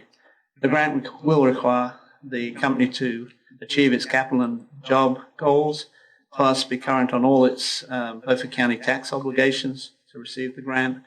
The county intends to use general fund revenues as a source of the funding for this project, and the public benefit derived from this project are an increase in property tax and the creation of new jobs. So, Mr. Chairman, I move that we move into the public hearing in case there's someone here to make a comment. Is there a second? Second. All those in favor, raise your right hand. 6-0. Is anyone here to like to speak? Make a motion to close public hearing. Second the motion. All those in favor, please raise your right hand. Okay. So you all received the abstract, so not to restate what I have just stated. The One North Carolina grant now will be $120,000, and the Community Development Building Reuse Fund will be $300,000, which is being offered, and there will be $43,000 worth of training funds through the community college. As I said, the company now plans to invest $2.1 million in facility and $950,000 in equipment. The information is similar to what I just stated about the grant will be paid out over 5 years, and that will require to pay all Beaufort County tax obligations. And if they do not achieve their goals, the grant will be returned to the county proportional to the number of jobs they do not create. The reason for the project reduction was the continuation of COVID-19 impact on the economy, and the fact that the many operating rooms and civil facilities that use the HEPA filters had been closed during COVID. So the company felt it was more prudent to expand about 25,000 square feet plant rather than the 40,000 that they had anticipated. So the difference in the investment numbers is not, well, it is quite a bit. I guess it's $500,000. $3,050,000 versus $3.6 million, and the jobs, 43 jobs at 39,651 versus 76 jobs at 38,224. They still feel in the long run that the project will achieve those sorts of numbers, but they don't feel at this stage that they want to make too large a commitments to the county. So the Beaufort County Economic Development staff request the Beaufort County Board of Commissioners vote to direct the county manager, economic developer, and attorney to work with Project River V's to provide an adjusted estimated $85,000 over 5-year development performance grant to support, with the aid of the North Carolina Department of Commerce and the Economic Development Partnership of North Carolina and other economic development allies, the creation of 43 full-time jobs and an investment of $3,050,000. Any questions? Mr. Chairman, I move that that we take the recommendation from our economic development. Is there a second? Second. Discussion? All those in favor? Got a question. Go ahead. Where are they going to locate here in Beaufort County? If they, It will likely be in the industrial park. okay, Still in the industrial. so there'd be plenty of room to expand. Yeah. Okay. Any more discussion? All those in favor, raise your right hand. All those opposed? Which one were you, Stan? Huh? I will raise my hand when everybody did. Is it 6-0? Okay. Thank you. Thank you very much. I think it will be an excellent project and will grow larger than what you just voted on. The next item I have is related to the Aurora Industrial Park, and it is a Duke Energy Site Readiness Program matching grant. It's matched by an enormous amount of money. As you know, the Aurora Industrial Park is funded through Golden Leaf for $200,000 and North Carolina Industrial Development Fund $750,000, and it is making slow and steady progress. Unfortunately, similar to I heard earlier about the Corps of Engineers, they haven't been able to come out on site to do any of their evaluations of wetlands, so we've sort of ground to a halt there. But the town expects once the Corps is on site that they will be able to execute letters of intent from 3 companies that are interested in acquiring between 12 and 16 acres, representing approximately $150,000 of developed land purchases. Basically, Duke Energy has a program called Site Readiness Matching Grant, and they're offering $10,000 to be spent on engineering work to be conducted by the East Group in coordination with Golden Leaf and the Department of Commerce to install infrastructure in the Aurora Industrial Park. In speaking with Duke Energy, as long as the work is done, the engineering work, there is no clawback on the grant. They'd only claw it back if there was misrepresentation on what it was used for. So staff recommends the Beaufort County Board of Commissioners approve the chairman to sign I had the attached application in your packages. The attached Duke Energy Carolina Site Readiness Program matching grant application for $10,000 to assist in the creation of the Aurora Industrial Park to curb the economic decline of the town of Aurora in southeastern Beaufort County. Mr. Chairman. Yes, these are not matching funds. They're matching about what's already been put in. Oh, so nobody has to come up with any more money? No more money. Okay. They call it that because if we didn't have all those other funds, yes, there would be match. But in this case, there's so much other funds that it's not needed. Has this work already been done? Because he's got, no, because he's had he's had $30,000 worth of engineering work done, hasn't he? We got $40,000 from Golden Leaf to start the engineering. So yes, but not this. This work would be for new work in addition. There's about $113,300 worth of engineering work that needs to be done. So this will reduce that slightly. Is there a motion?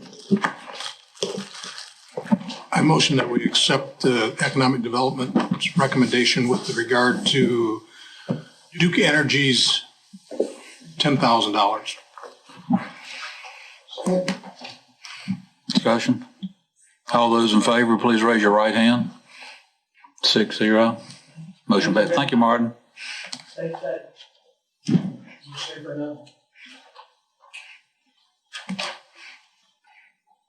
Miss Anita.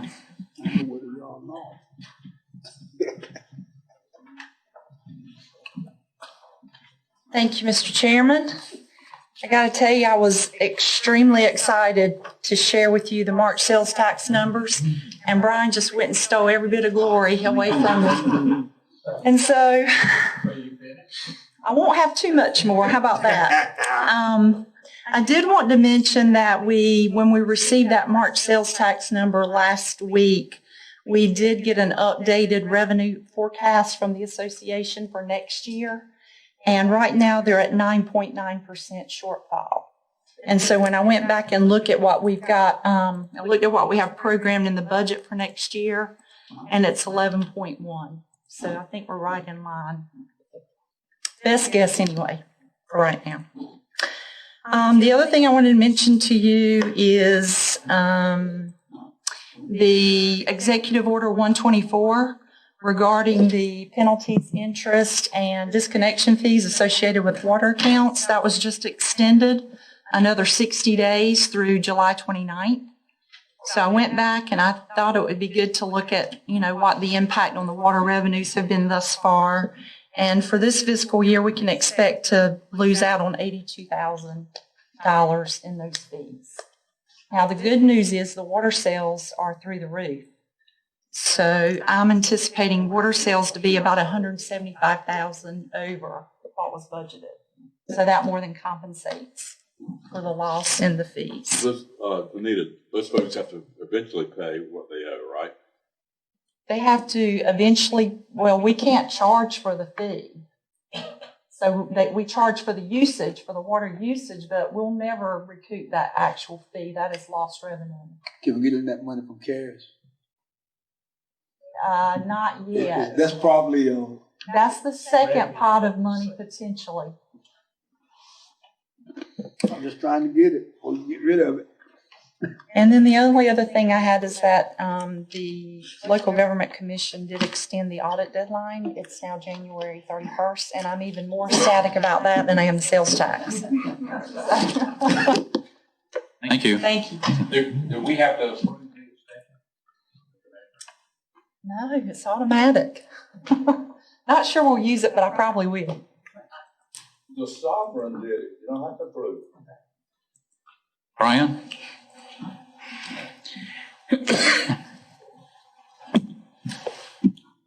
Thank you, Mr. Chairman, members of the board. This is a public hearing on the return of Parks Recreation Trust Fund grant As you recall, the county previously received a part of grant for phase 2 of the Wrights Creek project. That was to do some improvements there with a picnic shelter, picnic tables, and a boardwalk and a fishing pier.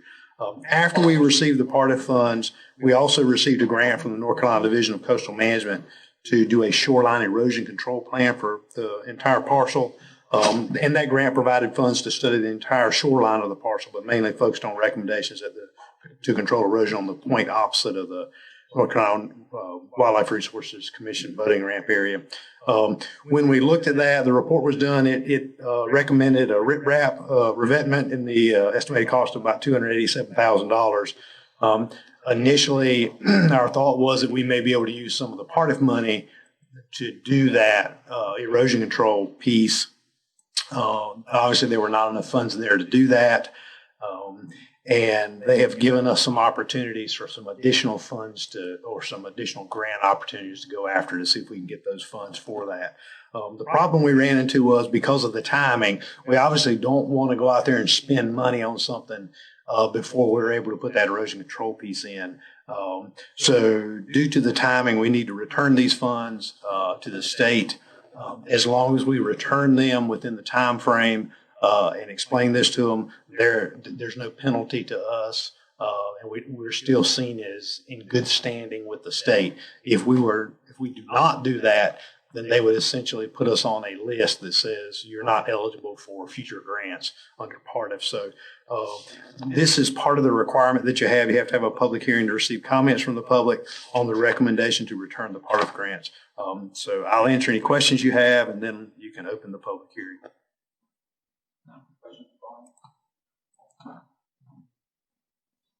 Mr. Chairman, I move that we open the public hearing to receive comments on the return of the Wrights Creek Phase 2 grant. Is there a second? Second. Discussion? I will add no discussion. Is there anyone here who would like to speak from the public? Charlie, you want to talk about it? Okay. Motion to close. Motion to close. Is there a second? Second. All those in favor, please raise your right hand. 6-0. Did you vote second? Did you vote? Yeah. Yeah. Okay. Okay. I voted to give the money back. Okay. What I was really thinking about, Mr. Chairman, is That we really need to put that property up and sell it and get out of this project. This is a bad idea to begin with. We paid $400,000 for a dredge pond that wasn't worth $50,000. And at the time we bought the property, I sat here and told you that the shoreline, that the Wrights Creek had washed up to the toe of the property, and the dike around the property was failing, and you went ahead and bought it. Now you got to spend another $280,000 to protect a $400,000 bad judgment. As a business decision, I'll be bringing a motion at the next meeting that we abandon the Wrights Creek project and put the property up for sale. Can we do that? sure. If you get the vote. Well, yeah. There's no, I was just wondering, are there any covenants keeping us from doing it? No. I have to look at that, see, there was state money involved in it as well, so we'd have to look at that. These to the state on the purchase. Yep. You better off. Thank you, Mr. Chairman. The next item you have is the actual decision item on return of the PARTF grant. Not to reiterate that, but there is there's the list of things we have to do on page 243. It is for convenience. You need to adopt the resolution on page 244 that says we're turning that money back in, that you've held a public hearing on it. You have the budget amendment that's attached that returns that money to the county because we appropriated fund balance on the match. And so our recommendation to you would be to approve that, and we'll make the necessary documents available to the state to return those funds. Motion to approve. Is there a second? I'll second the motion. Discussion? All those in favor, raise your right hand. 6-0. Motion passes.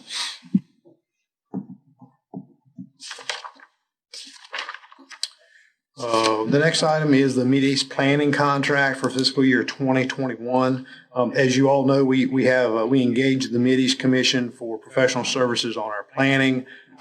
This is the exact same contract we had in this current fiscal year 1920. It has a 45-day termination clause for any reason, and it will not exceed $60,000. So the only thing that essentially has changed on this contract are the dates. And this puts us into play for fiscal year 2021. We recommend your approval. Motion to approve. Is there a second? Second. Discussion? All those in favor, raise your right hand. 6-0, motion passes. Thank you, Brian.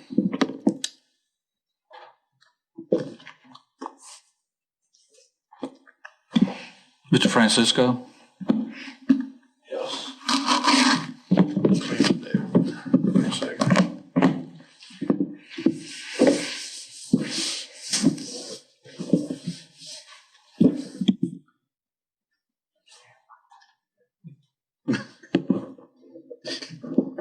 Commissioners, we have 5 parcels here that we've received bids on. It's gone from 3 to 5, I think, since the time we tried to get this in the book. And this afternoon, we received 2 raised bids further on this from the new page, which shows the 5 parcels. The first one, which is Reed 21173, you see there, Richland Township, that's been raised from 2,000 to 3,000. The second one, which is Reed 26173, Old Blunts Creek Road, Chocowinity, is been previously bid in at 2,500, or we're holding a deposit on that. The third one, 15666 in Richland Township, that bid was raised from $100 to $1,000 today. And then 41725 on Market Street, Washington, that bid is $100. And Marceau Street, Richland Township, 24103 Reed is $50. Those bids are to you for approval. That they'll be the minimum bids. They'll go from there if they're raised. Otherwise, that's what they'll be. So this is a starting point. Assuming that there are further bids. Yes. But I suspect these 2, since those guys are kind of battling back and forth, it'll probably go a little bit more. Yeah, see that. Mr. Chairman, I move that we start the process for these 5 parcels. Is there a second? Second. Discussion? All those in favor, please raise your right hand. 6-0, motion passes. Thank you, David. Thank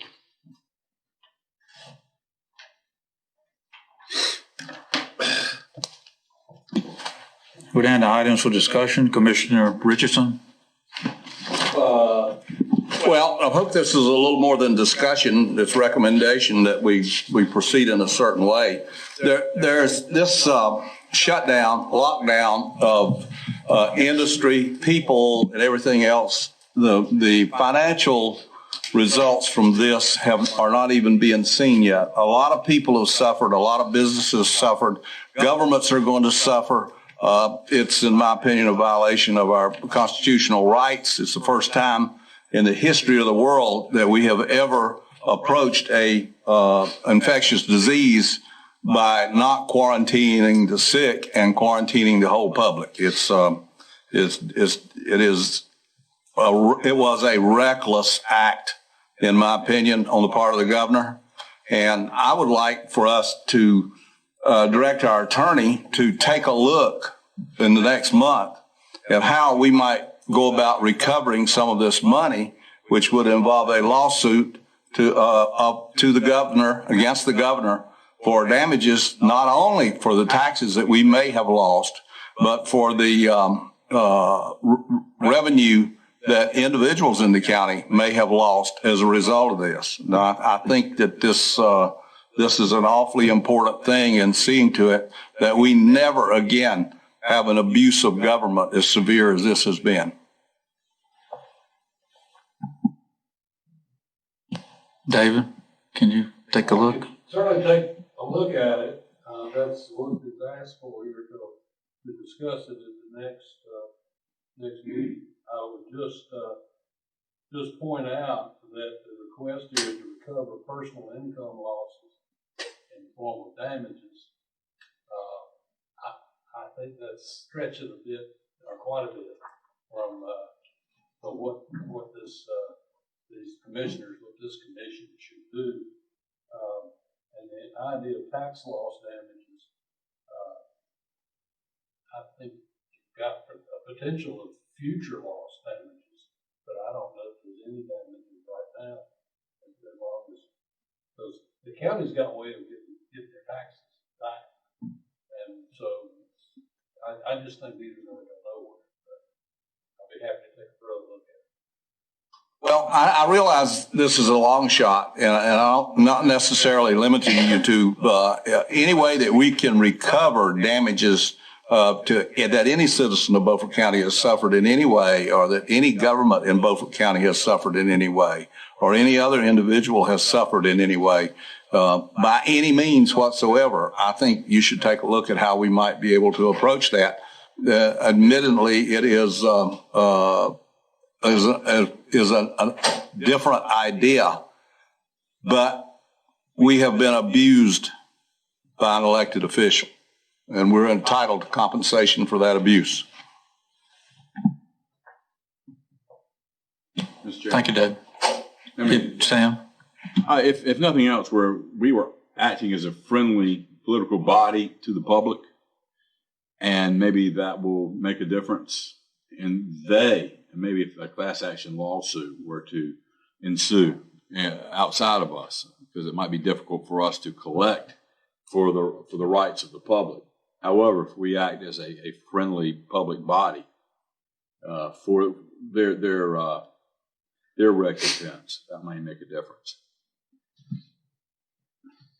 Well, I agree with you, Stan, but I think the attorney should take a look. In addition to that, we can always become a friendly party to a suit that anybody brings, but I think he should take a look at how the commissioners might be able to spark something to get something going.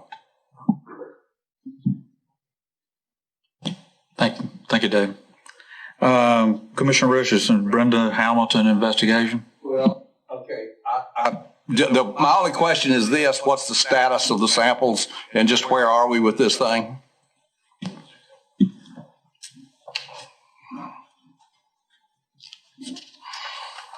So I had reached out to the sheriff's office regarding that, and got a return email from Lieutenant Van Landingham, and his comment was that the evidence had been returned by FedEx. That was on Friday, the 15th, about close of business, and it had to be cataloged and entered back into the sheriff's office evidence system. And then once that was done, he was going to contact Ginger Clark at the University of Florida, who is the technician that we had spoken with, about getting that process set up to send that evidence to him. So unless there's additional information from Chief Deputy Rose, that's what I know at this point in time. That they have spoken. And we are still working on, we already had evidence catalog, but there were changes for like trace, just because they actually developed evidence that they didn't have before. So making sure the file is complete and making arrangements with the University of Florida so that we get the entire case file. You think that'll be going out in the next week or so? It's really, at this point, we're going to be finished pretty quickly. And then at that point, it's all in the hands of the University of Florida when they're going to take the leadership up. Okay, thank you. Commissioner Waters.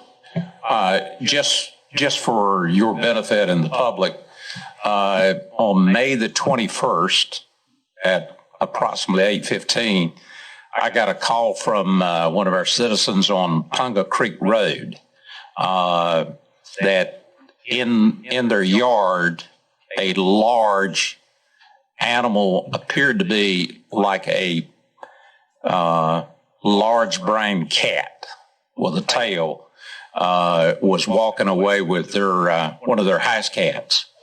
They asked me what I should do or what they should do, And I said, call 911 and have it documented.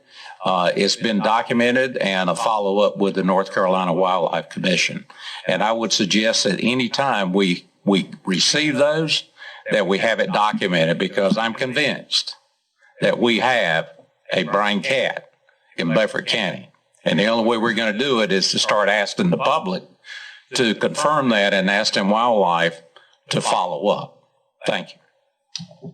What is a brown cat? Like a bobcat? It's bigger than a bobcat. Supposedly the rumor, and I say rumor because that's all it is, during the Brenda Hamilton investigation, several people believe that the U.S. Fish and Wildlife has brought 3 what they call brown cats, Florida cats, up here. And here again, it is nothing but a rumor. But I'm convinced, based on calls and people's conversation, that we have something that's bigger than a bobcat and is capable of killing animals. And I'll leave it at that. I've not seen one. Is it related to the panther? Or? I would say that this one is right close to Northside High School, so that would be probably something like a panther. Well, there were, in the investigation, there have been comments about certain tooth marks in certain places on both the Neutrina and Mrs. Hamilton that they have not been identified, but some people say that the teeth marks are far enough apart that it wasn't a wolf or something like that. It had to be a cat. So there things are moving. Nobody knows. Let me emphasize that. I'm not saying one way or the other. I'm just presenting what evidence that people are giving to me. So what Frankie's reported is interesting. One night, Hood and I were coming back from, I think, Hyde County. Can you hear me? Yeah, it's on, I think. One night we were coming back from Hyde County, and it was it was misty, raining. And right about Northside, something darted across the road going about 50 miles an hour. Now, no dog can move that fast. And it was big. And it wasn't a bear. And I said something to you, Hood. I said, Yeah, I remember that. I said, that's a giant cat. So it could be that you're saying a brown cat has been introduced into our wildlife, our environment. Let's just say there's a rumor to that effect. The only thing I can tell you is the lady that called me was almost in tears. She really didn't know what to do. Wow. And, it would be nice if we had a video or some photograph. I'm convinced that's the only way we're all going to believe that is for us to have some verification.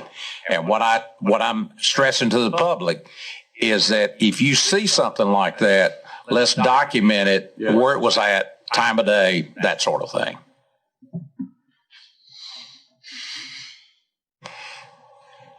Charlie? I will say that I know for a fact that Manningham has talked with folks in Florida and has got guarantees that they're going to have all of the DNA markers for the big cats that are known, so they can test against anything that's found, whether it's there or not. The question that's been asked up until this point has been Western Carolina didn't have that. A microtrace, of course, does. University of Florida has those markers to test. Thank you, Charlie. Commissioner Richardson, the jail population and staffing. I know Christina went over there. Yeah, I think we already have our answers on that. I don't see any point in laboring on it unless somebody else has a question. We good? Anita, did you mention something about revising the budget you'd mentioned something about some people, or did I misunderstand? Jerry? Mr. Chairman, I just wanted to make sure I was really clear on what I needed to do to prepare the budget ordinance for Monday night. And there had been some discussion during our budget sessions previously about limiting or noting in the budget ordinance the personnel count for the departments. And so I was just questioning whether I needed to do that or not, since there had been some discussion about it. I wasn't sure. Thank you. John? I think at one of the budget meetings that we had, that was pretty much agreed that that's what we wanted to do, was to include the head count in the ordinance. Okay. We talked about the head count plus the classification of the employee as would be the operations basis for a department during a year. We did, but I think what we agreed upon was just the head count.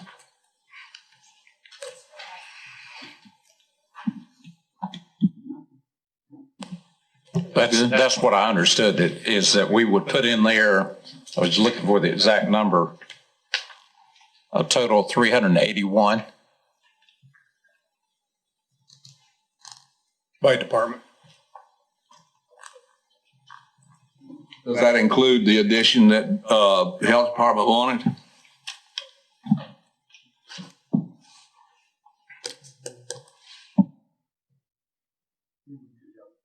You voted to do it. So I motion that we amend the instructions we'd given you previously on the budget to include that the head count by department be included in the ordinance. Yes, please. I know that last year with the sheriff's office, you allowed him to do, you limited him for the total 3 divisions. You didn't tell him per division the head count. What's the direction on that for next year, please?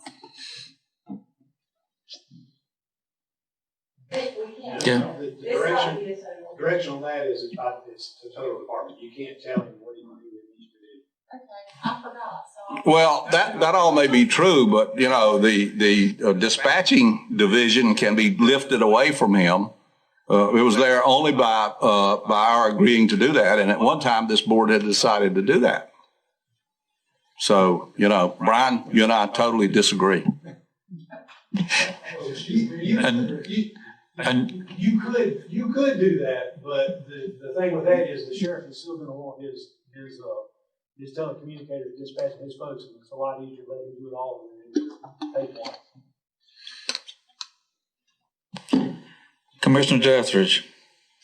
Hood has already spoken to this issue a little bit tonight, but about the governor and how our state has been shut down for going on almost 3 months. It started back on a Saturday, right?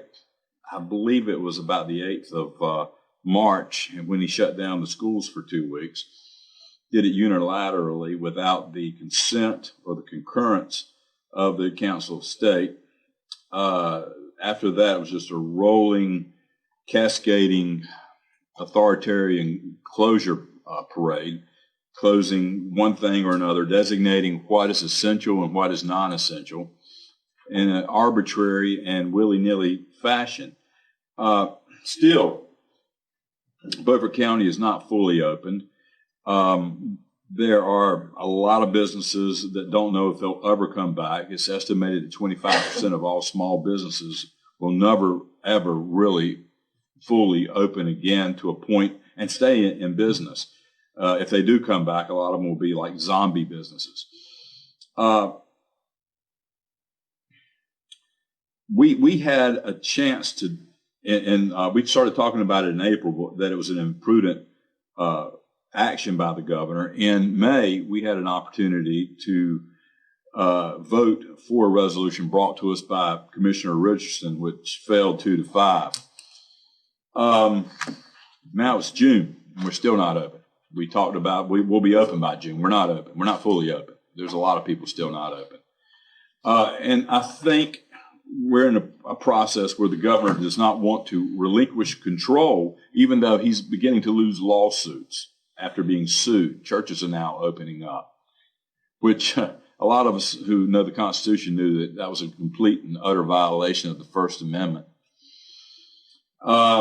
So one of my constituents, Steve Rader, had brought to me a very well-written resolution, which not only looks at opening Beaufort County, but to never put ourselves in this position again. In other words, if we get, in lieu of the General Assembly tightening down on the general statute that provides for the Emergency Powers Act, until that happens, we would look at each Emergency Powers Act and decide whether there's validity to it before we allow our county to be part of that authoritarian construct.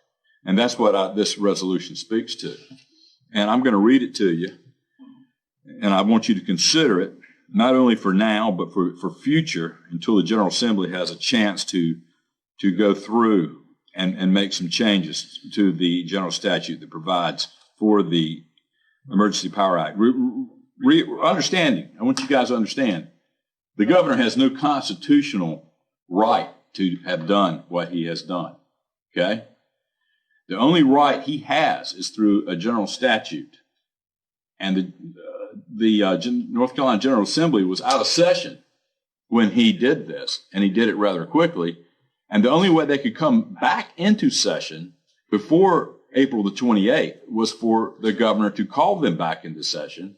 Not only did he not want to concur with the Council of State, he didn't want the General Assembly back in Raleigh with all this going on for about a month and a half. So whether this was an oversight on his part or he wanted to unilaterally be in charge in a complete authoritarian construct, that's what happened. And businesses and people in North Carolina have suffered tremendously. And I and a lot of other people may acknowledge that some good did occur from this in order to flatten the so-called curve for the coronavirus, but more damage, far more damage was done than what we gained. Okay, so I'm going to read Steve's well-written resolution. Resolution declaring Beaufort County a sanctuary county to the lockdown. I think, is that the way it is? I think I had a different title, but that's fine. Whereas multiple counties and cities in multiple states around the country have allowed businesses to reopen in defiance of the state governor's lockdown orders through action of county commissions, sheriffs, district attorneys, mayors, and or city councils. And whereas the only state Supreme Court to have heard a case on governor's lockdown orders, the Supreme Court of Wisconsin, struck down that lockdown order as an abuse of power. And whereas a federal district court judge in North Carolina has issued a temporary restraining order against Governor Roy Cooper's lockdown order on churches, admonishing the governor that there is no pandemic exception in the U.S. Constitution. And whereas Governor Roy Cooper has failed to secure the required concurrence of the NC Council of State for his executive orders restricting private citizens and businesses due to the coronavirus outbreak, rendering them void. And whereas Article 1, Section 7 of the North Carolina Constitution prohibits suspension of laws without consent of the General Assembly and does not allow suspension of the Constitution itself at all. Now, therefore, be it resolved that the Beaufort County Commission declares Beaufort County to be a sanctuary county for business, where Governor Cooper's executive orders 118, 129, 121, 131, 133, and 135 shall not apply. Be it further resolved that no resources of Beaufort County, including but not limited to personnel, facilities, equipment, vehicles, and other property shall be used in any fashion to enforce or provide surveillance for Governor Cooper's executive orders 118, 120, 121, 131, 133, and 135. And be it further resolved that the Beaufort County Commission calls upon Governor Cooper to comply with the Emergency Management Act, to confer with and obtain the necessary concurrence from the North Carolina Council of State for any further executive orders he may attempt to issue during a state of emergency, as that act requires for orders restricting private citizens and businesses. That's it. Again, I think we may have spoken to this. I'm going to speak to it one more time, and then you guys open up to the floor and let you guys say whatever you want to say. But the Emergency Powers Act was never meant to go on for 3 months. It was meant to be done during hurricanes and tornadoes and things like that. And I stated before, the governor had a lot of control during the Civil War. Well, our Constitution was written after the Civil War, okay? After Reconstruction. So all the Civil War days are over. This is a whole new North Carolina, and the governor does not have the power to do what he has done. And the General Assembly now is working on, and we're going to speak to this a little bit later, and I wish Keith Kidwell would have been here tonight because he's part of working on the process to limit the governor, okay? So, of course, the governor can, if they limit the governor, he can veto the bill. Then it becomes a political issue, and he's up for re-election. It always becomes a political issue, and that's what it is. It's a political body. It's a political state. They're the head guys in the state, and we're the lower echelon. But we're saying we're not going to follow unconstitutional orders anymore. I'm done. Yes. Before I second this motion, I have a question. Frankie, don't you have a resolution that's supposed to come up tonight? Is it going to come up, or are you waiting on that? No, that's the last item on the agenda. Well, I don't see it on my agenda. It was, Wait a minute. Oh, no. it's the one that was laying right in front of me. It's not in the notebook. It's not in the notebook. All right. Well, we'll discuss the issue of that when we get to it. But what I want to point out before I second this motion is that there's nothing wrong with voting for both of these resolutions because both of them effectively do the same thing. So with that, I'll second Stan's motion. Discussion. All right, Mr. Chairman, when I read this, I'm a simple person, and I really don't like it, or don't like it when somebody writes something from the legal point of view on every word, so to speak. I don't like the word sanctuary. It makes it sound like that we're encouraging people to move across county lines and put their headquarters here. Just one thought.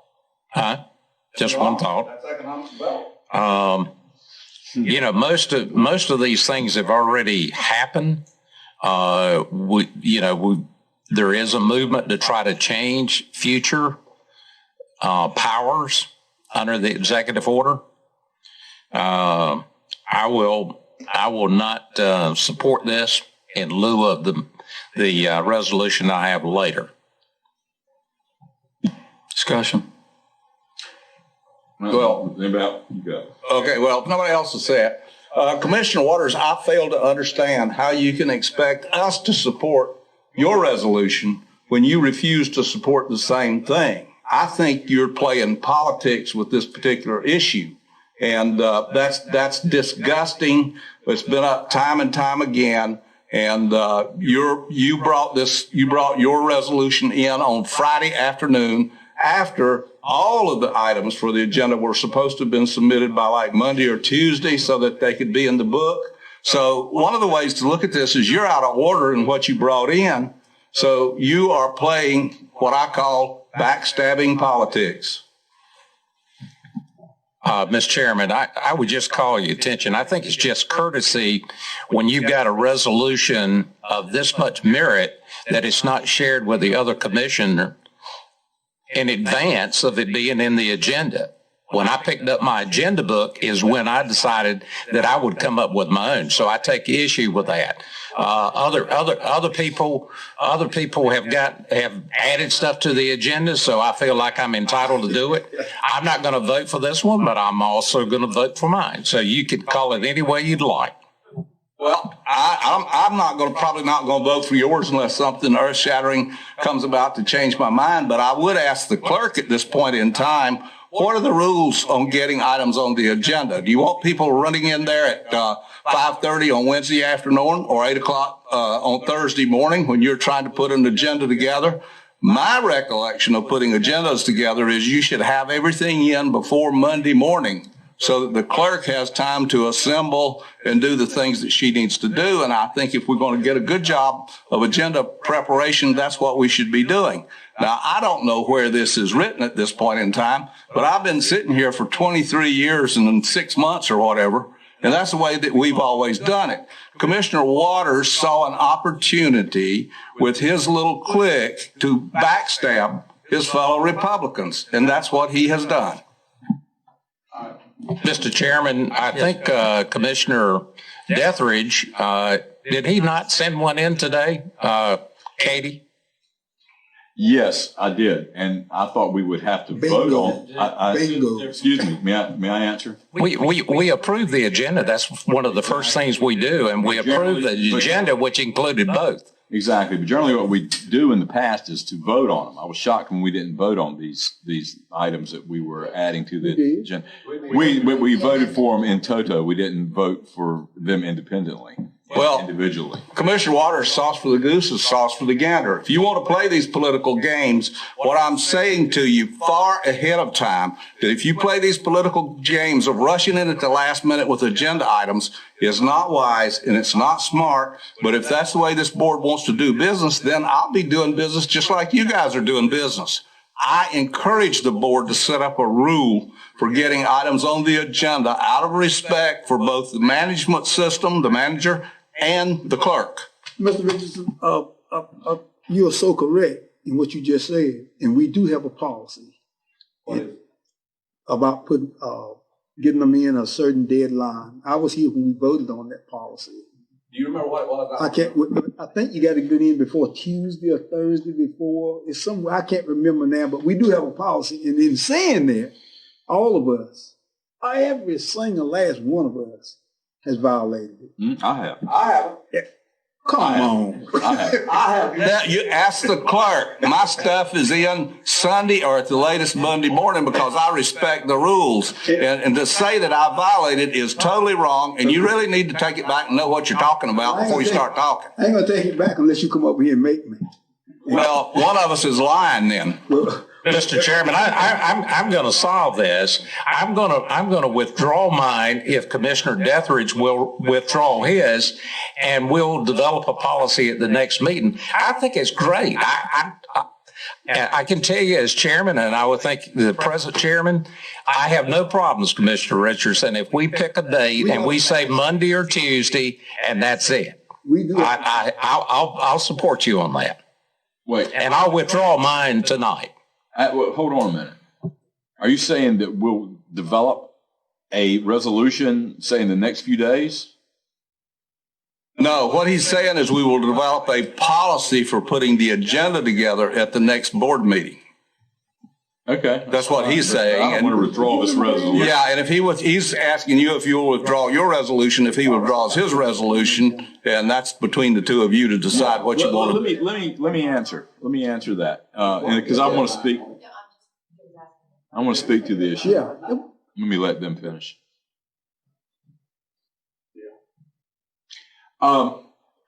Frankie, I am, regardless of how you vote on mine, I'm going to vote for your resolution. And I tell you why. I think it's important that Beaufort County opens. I thought it was important a month ago when Hood brought his well-written resolution. And it did have some legalese in there. But if I remember correctly at that meeting, you didn't feel right that we were honoring our legal duties. And the governor had a greater legal preponderance than we did to do what we wanted to do, which was to open up Beaufort County. And you said your mother once told you don't do things that are wrong. And you said it would be wrong for us to go against the governor. I mean, I don't see the difference between your resolution going against the governor tonight and then by tomorrow morning, and then me bringing in a resolution that's very well written and states specifically that there are certain legal ramifications to what he did, and we have a legal leg to stand on to do what we should do, and that is pass this resolution tonight. And I think it's a little stronger than your resolution, And it gives us an opportunity to fall back to this position later, should this ever happen again. And we're asked to do something we shouldn't do in this county, and we'll have this precedent that on June 1, we said we're not going to listen to any more executive orders unless we feel that they're constitutional, and we're elected to understand the Constitution. We're swore to the Constitution. So is the governor, but he has a problem with the Constitution on a lot of issues. I remember when he was Attorney General, he didn't feel like he wanted to go up and defend the state on a number of issues because he said they were unconstitutional. And I'm thinking, God, he's having so many problems on the Constitution right now on so many issues, and he's losing in court constantly as governor. Did he really know what was constitutional and not constitutional back when he was Attorney General? I would say he didn't. Mr. Chairman, in lieu of time, I've changed my mind. I'm going to leave it in there, and I'll because he's not going to withdraw his. No, I don't think I should. So I'm going to leave mine in there. Because I'm going to vote for your response. And I call for a vote on this one. Okay. I have something I would like to. Yeah, sure. If you can hear me all right, I'll just get it from here. So I'm going to throw a piece of wood into this fire that seems to be going. Let me point a couple of things out to you. Number one, I'm not ever going to say to you, yes, go on and do something that's going to get you in some type of legal trouble. Sure. Okay? So that's, in my opinion, that's where you are. When you say that I'm ignoring all executive orders, you are violating the law, okay? Now, it's easy to say, oh, he violated the law when he did this. I'm saying prove it. Okay? We're violating his rules. You can't say, you just can't take that position. Is there a lawsuit pending by the Council of State or any member of it? There's a lawsuit. Passed, and there had been any lawsuit filed about that. You're talking specifically to the Council of State. Yeah. Okay. I mean, well, you're saying that's the reason. No, that's not. That's just one of the reasons. That's one just of the reasons. One of the reasons. Okay. So number one, I would never recommend to you that you violate any law, and that's what the law says. You violate any of those laws. That is a Class 2 misdemeanor, which is more than 30 days, no more than 6 months. And you're going to give that same advice to Frankie? That's a Class 1 to anybody. And we're going to hear that same advice when Frankie's resolution comes up? I'm saying it to all of them. Okay? I was asked at one point, what type of thing can you get in trouble? What law are you talking about that you'd be violating? Well, there's always that. That's a Class 1, Class 2, Class 3 misdemeanor. This is a Class 2 misdemeanor. No more than 30 days time in jail, and no more than 6 months, but more than 30 days. I also said, I made the remark that this comes awful close, and this may sound a little heavy, but it's insurrection. When citizens rise up against their elected government officials and refuse to obey the law, that is the definition of insurrection. Now, the only thing I'm saying to you, there is a right way and a wrong way to do something, and doing it this way, it's going nowhere. Maybe it'll go somewhere. I don't know, but it is political. I mean, that's exactly what it is. Did we all forget that the Supreme Court voted this past Friday on a case? And if you read this case, and you see what John Roberts says about these type of things. So that was a 5-4 decision of the U.S. Supreme Court. Wait till that next appointment comes. So you need to read that because in essence, it was a church case. That's right. I questioned whether or not it was a church case, but it's got that language in there about other things, about meetings, businesses, and that sort of thing. That was this past Friday. I read it. So I missed that one. Say that to you. That's where, and every one of them said, we're not gonna do that. And tell the public that they should, what would you recommend to the public that they not encourage all the remaining businesses to remain open on Tuesday? That's tomorrow.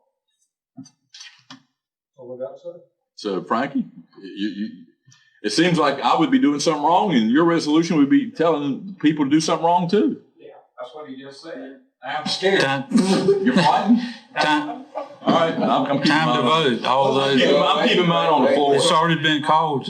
Calling it doesn't mean you can vote. That's a debatable item. I don't think we should, I'm gonna give my speech with all due respect to the county attorney, because I gave it plenty of times when Billy was the county attorney.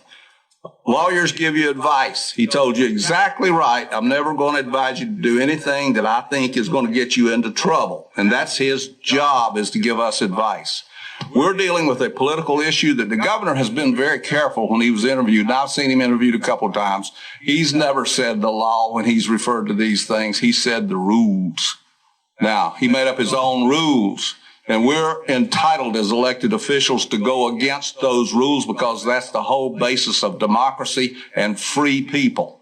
And we are a free people, although if we let some of this stuff stand, we're becoming a whole lot less free than we were before. So I intend to vote for Stan's thing, and I actually, like I said, earth-shattering thing, I may even vote for Frankie's. Just shout, call the question. Let's go. Okay, all the. John. Stan, there are 4 executive orders that are not listed in here that relate to the COVID. Oh, really? Yes. Would you like to put those in? I don't know. I'm just telling you. I'm just, so, well, this seemed like a whole lot of executive orders to me. I mean, if you would like to we could, it's kind of a late Let's go tonight. Let's just go with what we got. Yeah. That's what we got. We're making the point. It's making the point that's important. Yeah. All those in favor, please raise your right hand. All those opposed, raise your right hand. 4-2, motion fails. Okay, Stan. Okay. Item next. It's 8 o'clock, guys.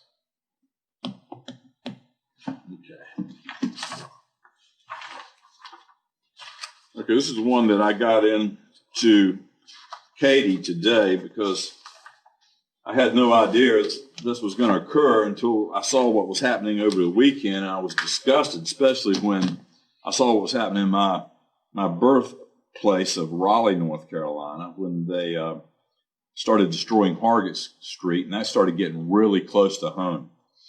And then today, after I'd written this resolution, I found out that they hit Greenville last night. And they're probably going to hit it again tonight. When I say they, I'm talking about the miscreants that are anti-American and anarchists who are destroying property and destroying people's livelihoods wantonly. I hope this wouldn't happen in North Carolina. I see Charlie's not here. I wish he could be here at this point. But what I have written is a resolution which endorses the civil liberties of our citizens here in Beaufort County to own the very property that we tax and have the right to have protection for that property. And that by showing the public we have the resolve to understand that, and that we will stand behind the sheriff if and when, in a prospective sense, he has the duty to protect people's property, that he should use all force necessary to do so, and we will back him 100%. And with that, I'll read the resolution very quickly. Beaufort County is resolved to protect the civil liberties of all citizens by enforcing all of our laws. Whereas Beaufort County citizens all enjoy the civil liberties of American citizenship purchased by the patriotism of our forefathers, guaranteed by our United States Constitution, and whereas Beaufort County citizens' civil liberties protected by our United States Constitution affords our citizenry the right to own property and therefore benefit from the liability of ownership and ownership under tax lien, tax with yearly demand for payment, and whereas Beaufort County citizens purchase of that public protection of their property through the representative government's obligation to provide for Beaufort County Sheriff's Department to protect and serve its people. And whereas the wanton killing of Minneapolis citizen George Floyd by certain members of the Minneapolis Police Department, there has ensued peaceful protests that were quickly hijacked by a criminal element of hundreds of thousands of miscreants who are substantively discussed to be possibly financed, organized, and directed by anti-American anarchists who, under the guise of large-scale rioting, have destroyed and looted businesses across the United States, in many instances undeterred by local authorities, non-existent in many cases. And whereas Raleigh, the state capital of North Carolina, and far away from Minneapolis, Minnesota, has been attacked by anti-American anarchists for 2 straight nights, May 30th, May 31st, with many downtown businesses victimized by these thugs who hate America and its people. Whereas Beaufort County Sheriff was elected to serve its citizens with the responsibility to protect property and preserve the safety of our citizenry. Therefore, let it be resolved that Beaufort County's commissioners are resolved to protect the civil liberties of all citizens by enforcing all of our laws, thereby promising the Beaufort County Sheriff the commissioners' full support to employ all the rightful and swift force necessary to achieve that charge and to responsibly do so, thus prospectively restoring order from lawlessness should anarchist insurrection visit Beaufort County. Be it further resolved that Beaufort County Commissioners request that Beaufort County Sheriff have the ultimate resolve to plan for action to effectively stop any prospective lawless destruction and theft of property, to and including deputizing capable volunteers, requesting the National Guard, or any other feasible stratagem to quell any possible anarchist insurrection here in Beaufort County. Now, I just read something on the computer that's happened in the last hour. President Trump is going to call up the military in every state that does not use their National Guard very quickly and now to stop this. So we need to be ahead of the curve on this. And we need to take we need to be active and let the sheriff know we're behind him 100% and let him know we expect him to protect the property in downtown Washington, in downtown Belhaven, and where else it may happen. As you guys know, in a lot of cities, they let it burn. That's not going to happen here in Beaufort County.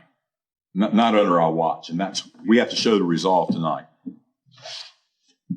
I'm just hoping you're as disgusted as I am from what we've seen.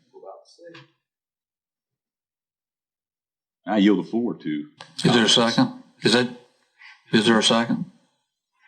I didn't hear a motion. You guys will second. That was. Oh, well, yeah, let's call it a motion.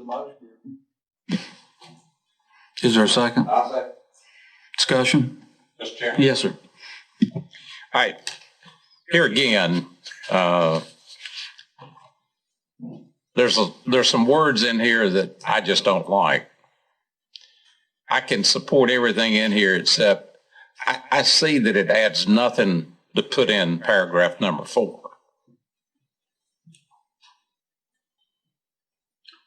I mean, politics are local, and so let's get it as local as possible and take out paragraph number 4. Well, that does actually show the context between what's happening, but if that will help you vote for this, I don't have a problem with it. It's not an important paragraph. All it does is show context.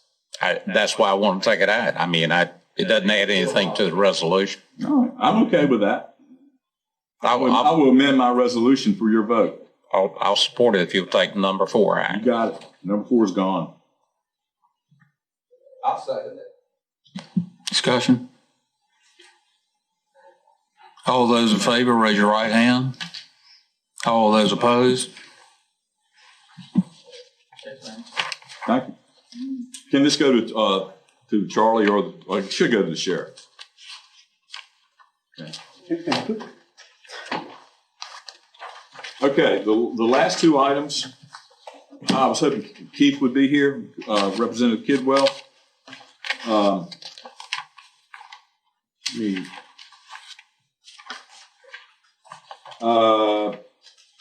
legislative process regarding North Carolina voting. We did some work last month and we sent it up to Raleigh. Did we get any replies, Katie, from any of the representatives, our representatives? Nobody? Well, work's being done up there, and I did talk to Representative Kidwell. He said it's a work in progress, and I've been keeping up with some of the current events coming out of Raleigh. What has happened is the State Board of Election has lost the first phase of this. They're not going to be able to get the absentee ballot like they want, which was to have either one or none signatories as witnesses on those absentee ballots. So that has pretty much lost. But what they're doing now is they're still writing new legislation that will possibly help with the coronavirus, but not surrender our voting rights to a point that there could be additional fraud. So, it is a work in progress, but it looks like it's going in the right direction at this point. That we're not going to advocate to whatever group wants to make voting as easy as possible for everyone all the time, which, as you all know, that's where your fraud comes in. It's so easy. People will cheat in voting. We've all heard before, it's not who controls the votes, but who controls the ballot box. Okay, the last item is definitely one I wanted to, there's a lot of work going into the Emergency Powers Act, and one of the representatives, along with Representative Speciale, is Representative Kidwell. And they'll probably still be in session because we still have a budget from last year. So they'll probably still be in session when we meet next. So I'm going to continue item 4 to next month, Katie. And hopefully we can get Representative Kidwell here.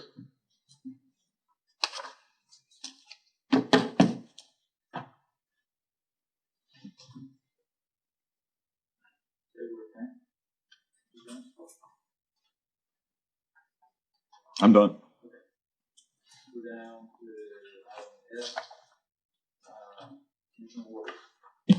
Thank you, Mr. Chairman. Commissioners, I put a handout earlier tonight in front of you, and it's titled Beaufort County Testing.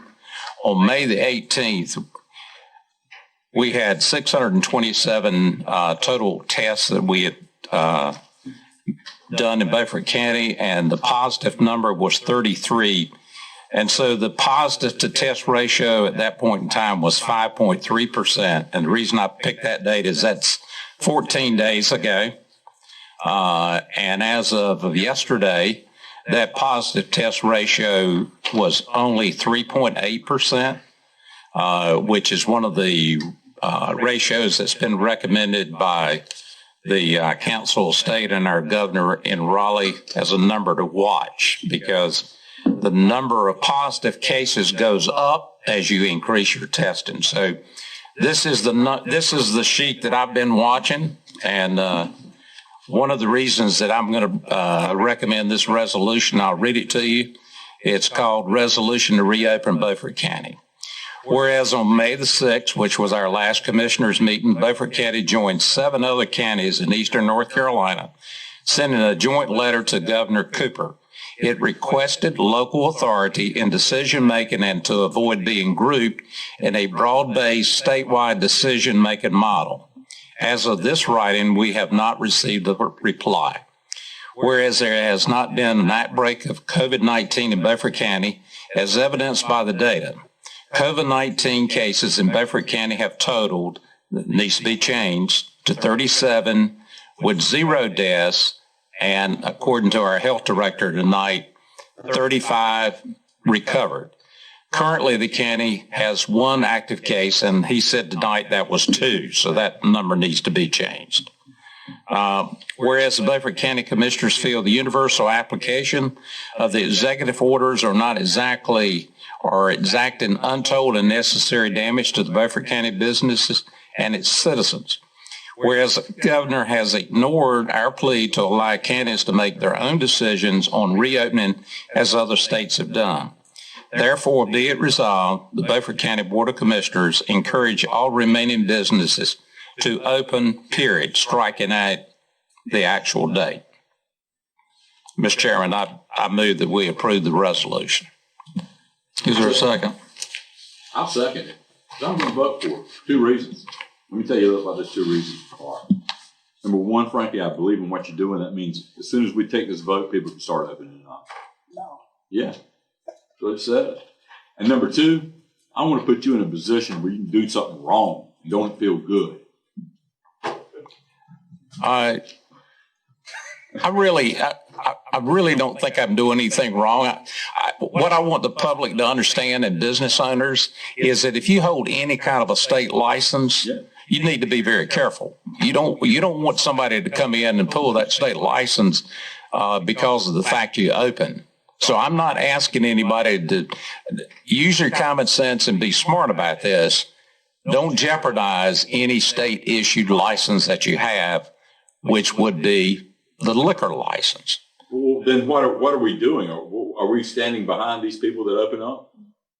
Are we going to back them? Or are we just saying, hey, we're cheering for you? Yeah, we're cheering. We're giving them support to open up. That's Yeah. not doing anything, is it? Well, how are you going to stand behind it? That's what you're doing. Yeah. You stand behind them and say, mine would have stood behind them. Where are you going to accept the responsibility? Yes. What? Otherwise, you're not doing anything. Well, I'm not sure. That's what I'm trying to understand. What do you mean? Are you going to assume their legal defense? My resolution would have endorsed. Yes. You're Yes. going to put the county in a position. Yes, sir. 100%. That's what my resolution would have done. I believe Hood's last month would have done that, wouldn't it? Yeah, I mean, No, yours wouldn't have done that. Well, It's a moot point now. I mean, y'all voted against it. Why would you vote for this one then? If mine wouldn't have done anything, why would you vote against mine but vote for his? Because I know you're going to vote for it. That vote's already been prearranged. Okay.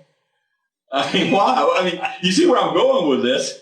I mean, it's a matter of logic. I mean, you would think if mine wouldn't have that teeth, you would have gone with mine too. Hey, it's another cheer. We're cheering twice.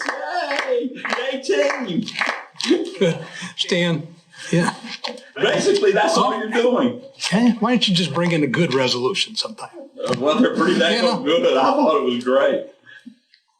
Any more discussion? I would just like to ask one thing, since we're going to be working on rules for the agenda of the next meeting, that the clerk be asked to locate the rules that we presently have and bring those, make sure those are in the book for the next meeting. Good idea. Frankie, I think I know where they are. But yeah. You're not going to stand behind the citizens. You don't want to stand behind them. I'm not going to recommend that we pay any legal fees for a small business owner. Here? We're encouraging. I don't know, how would you put the county in the position of openly saying, if anybody is sued here, we'll take over your defense? Let me tell you what the problem is. The county is incurring more damage by staying closed than any legal fees we would ever pay. Don't you think the individual business owner can make a decision? Because government has screwed him. Government has to save him. He can't.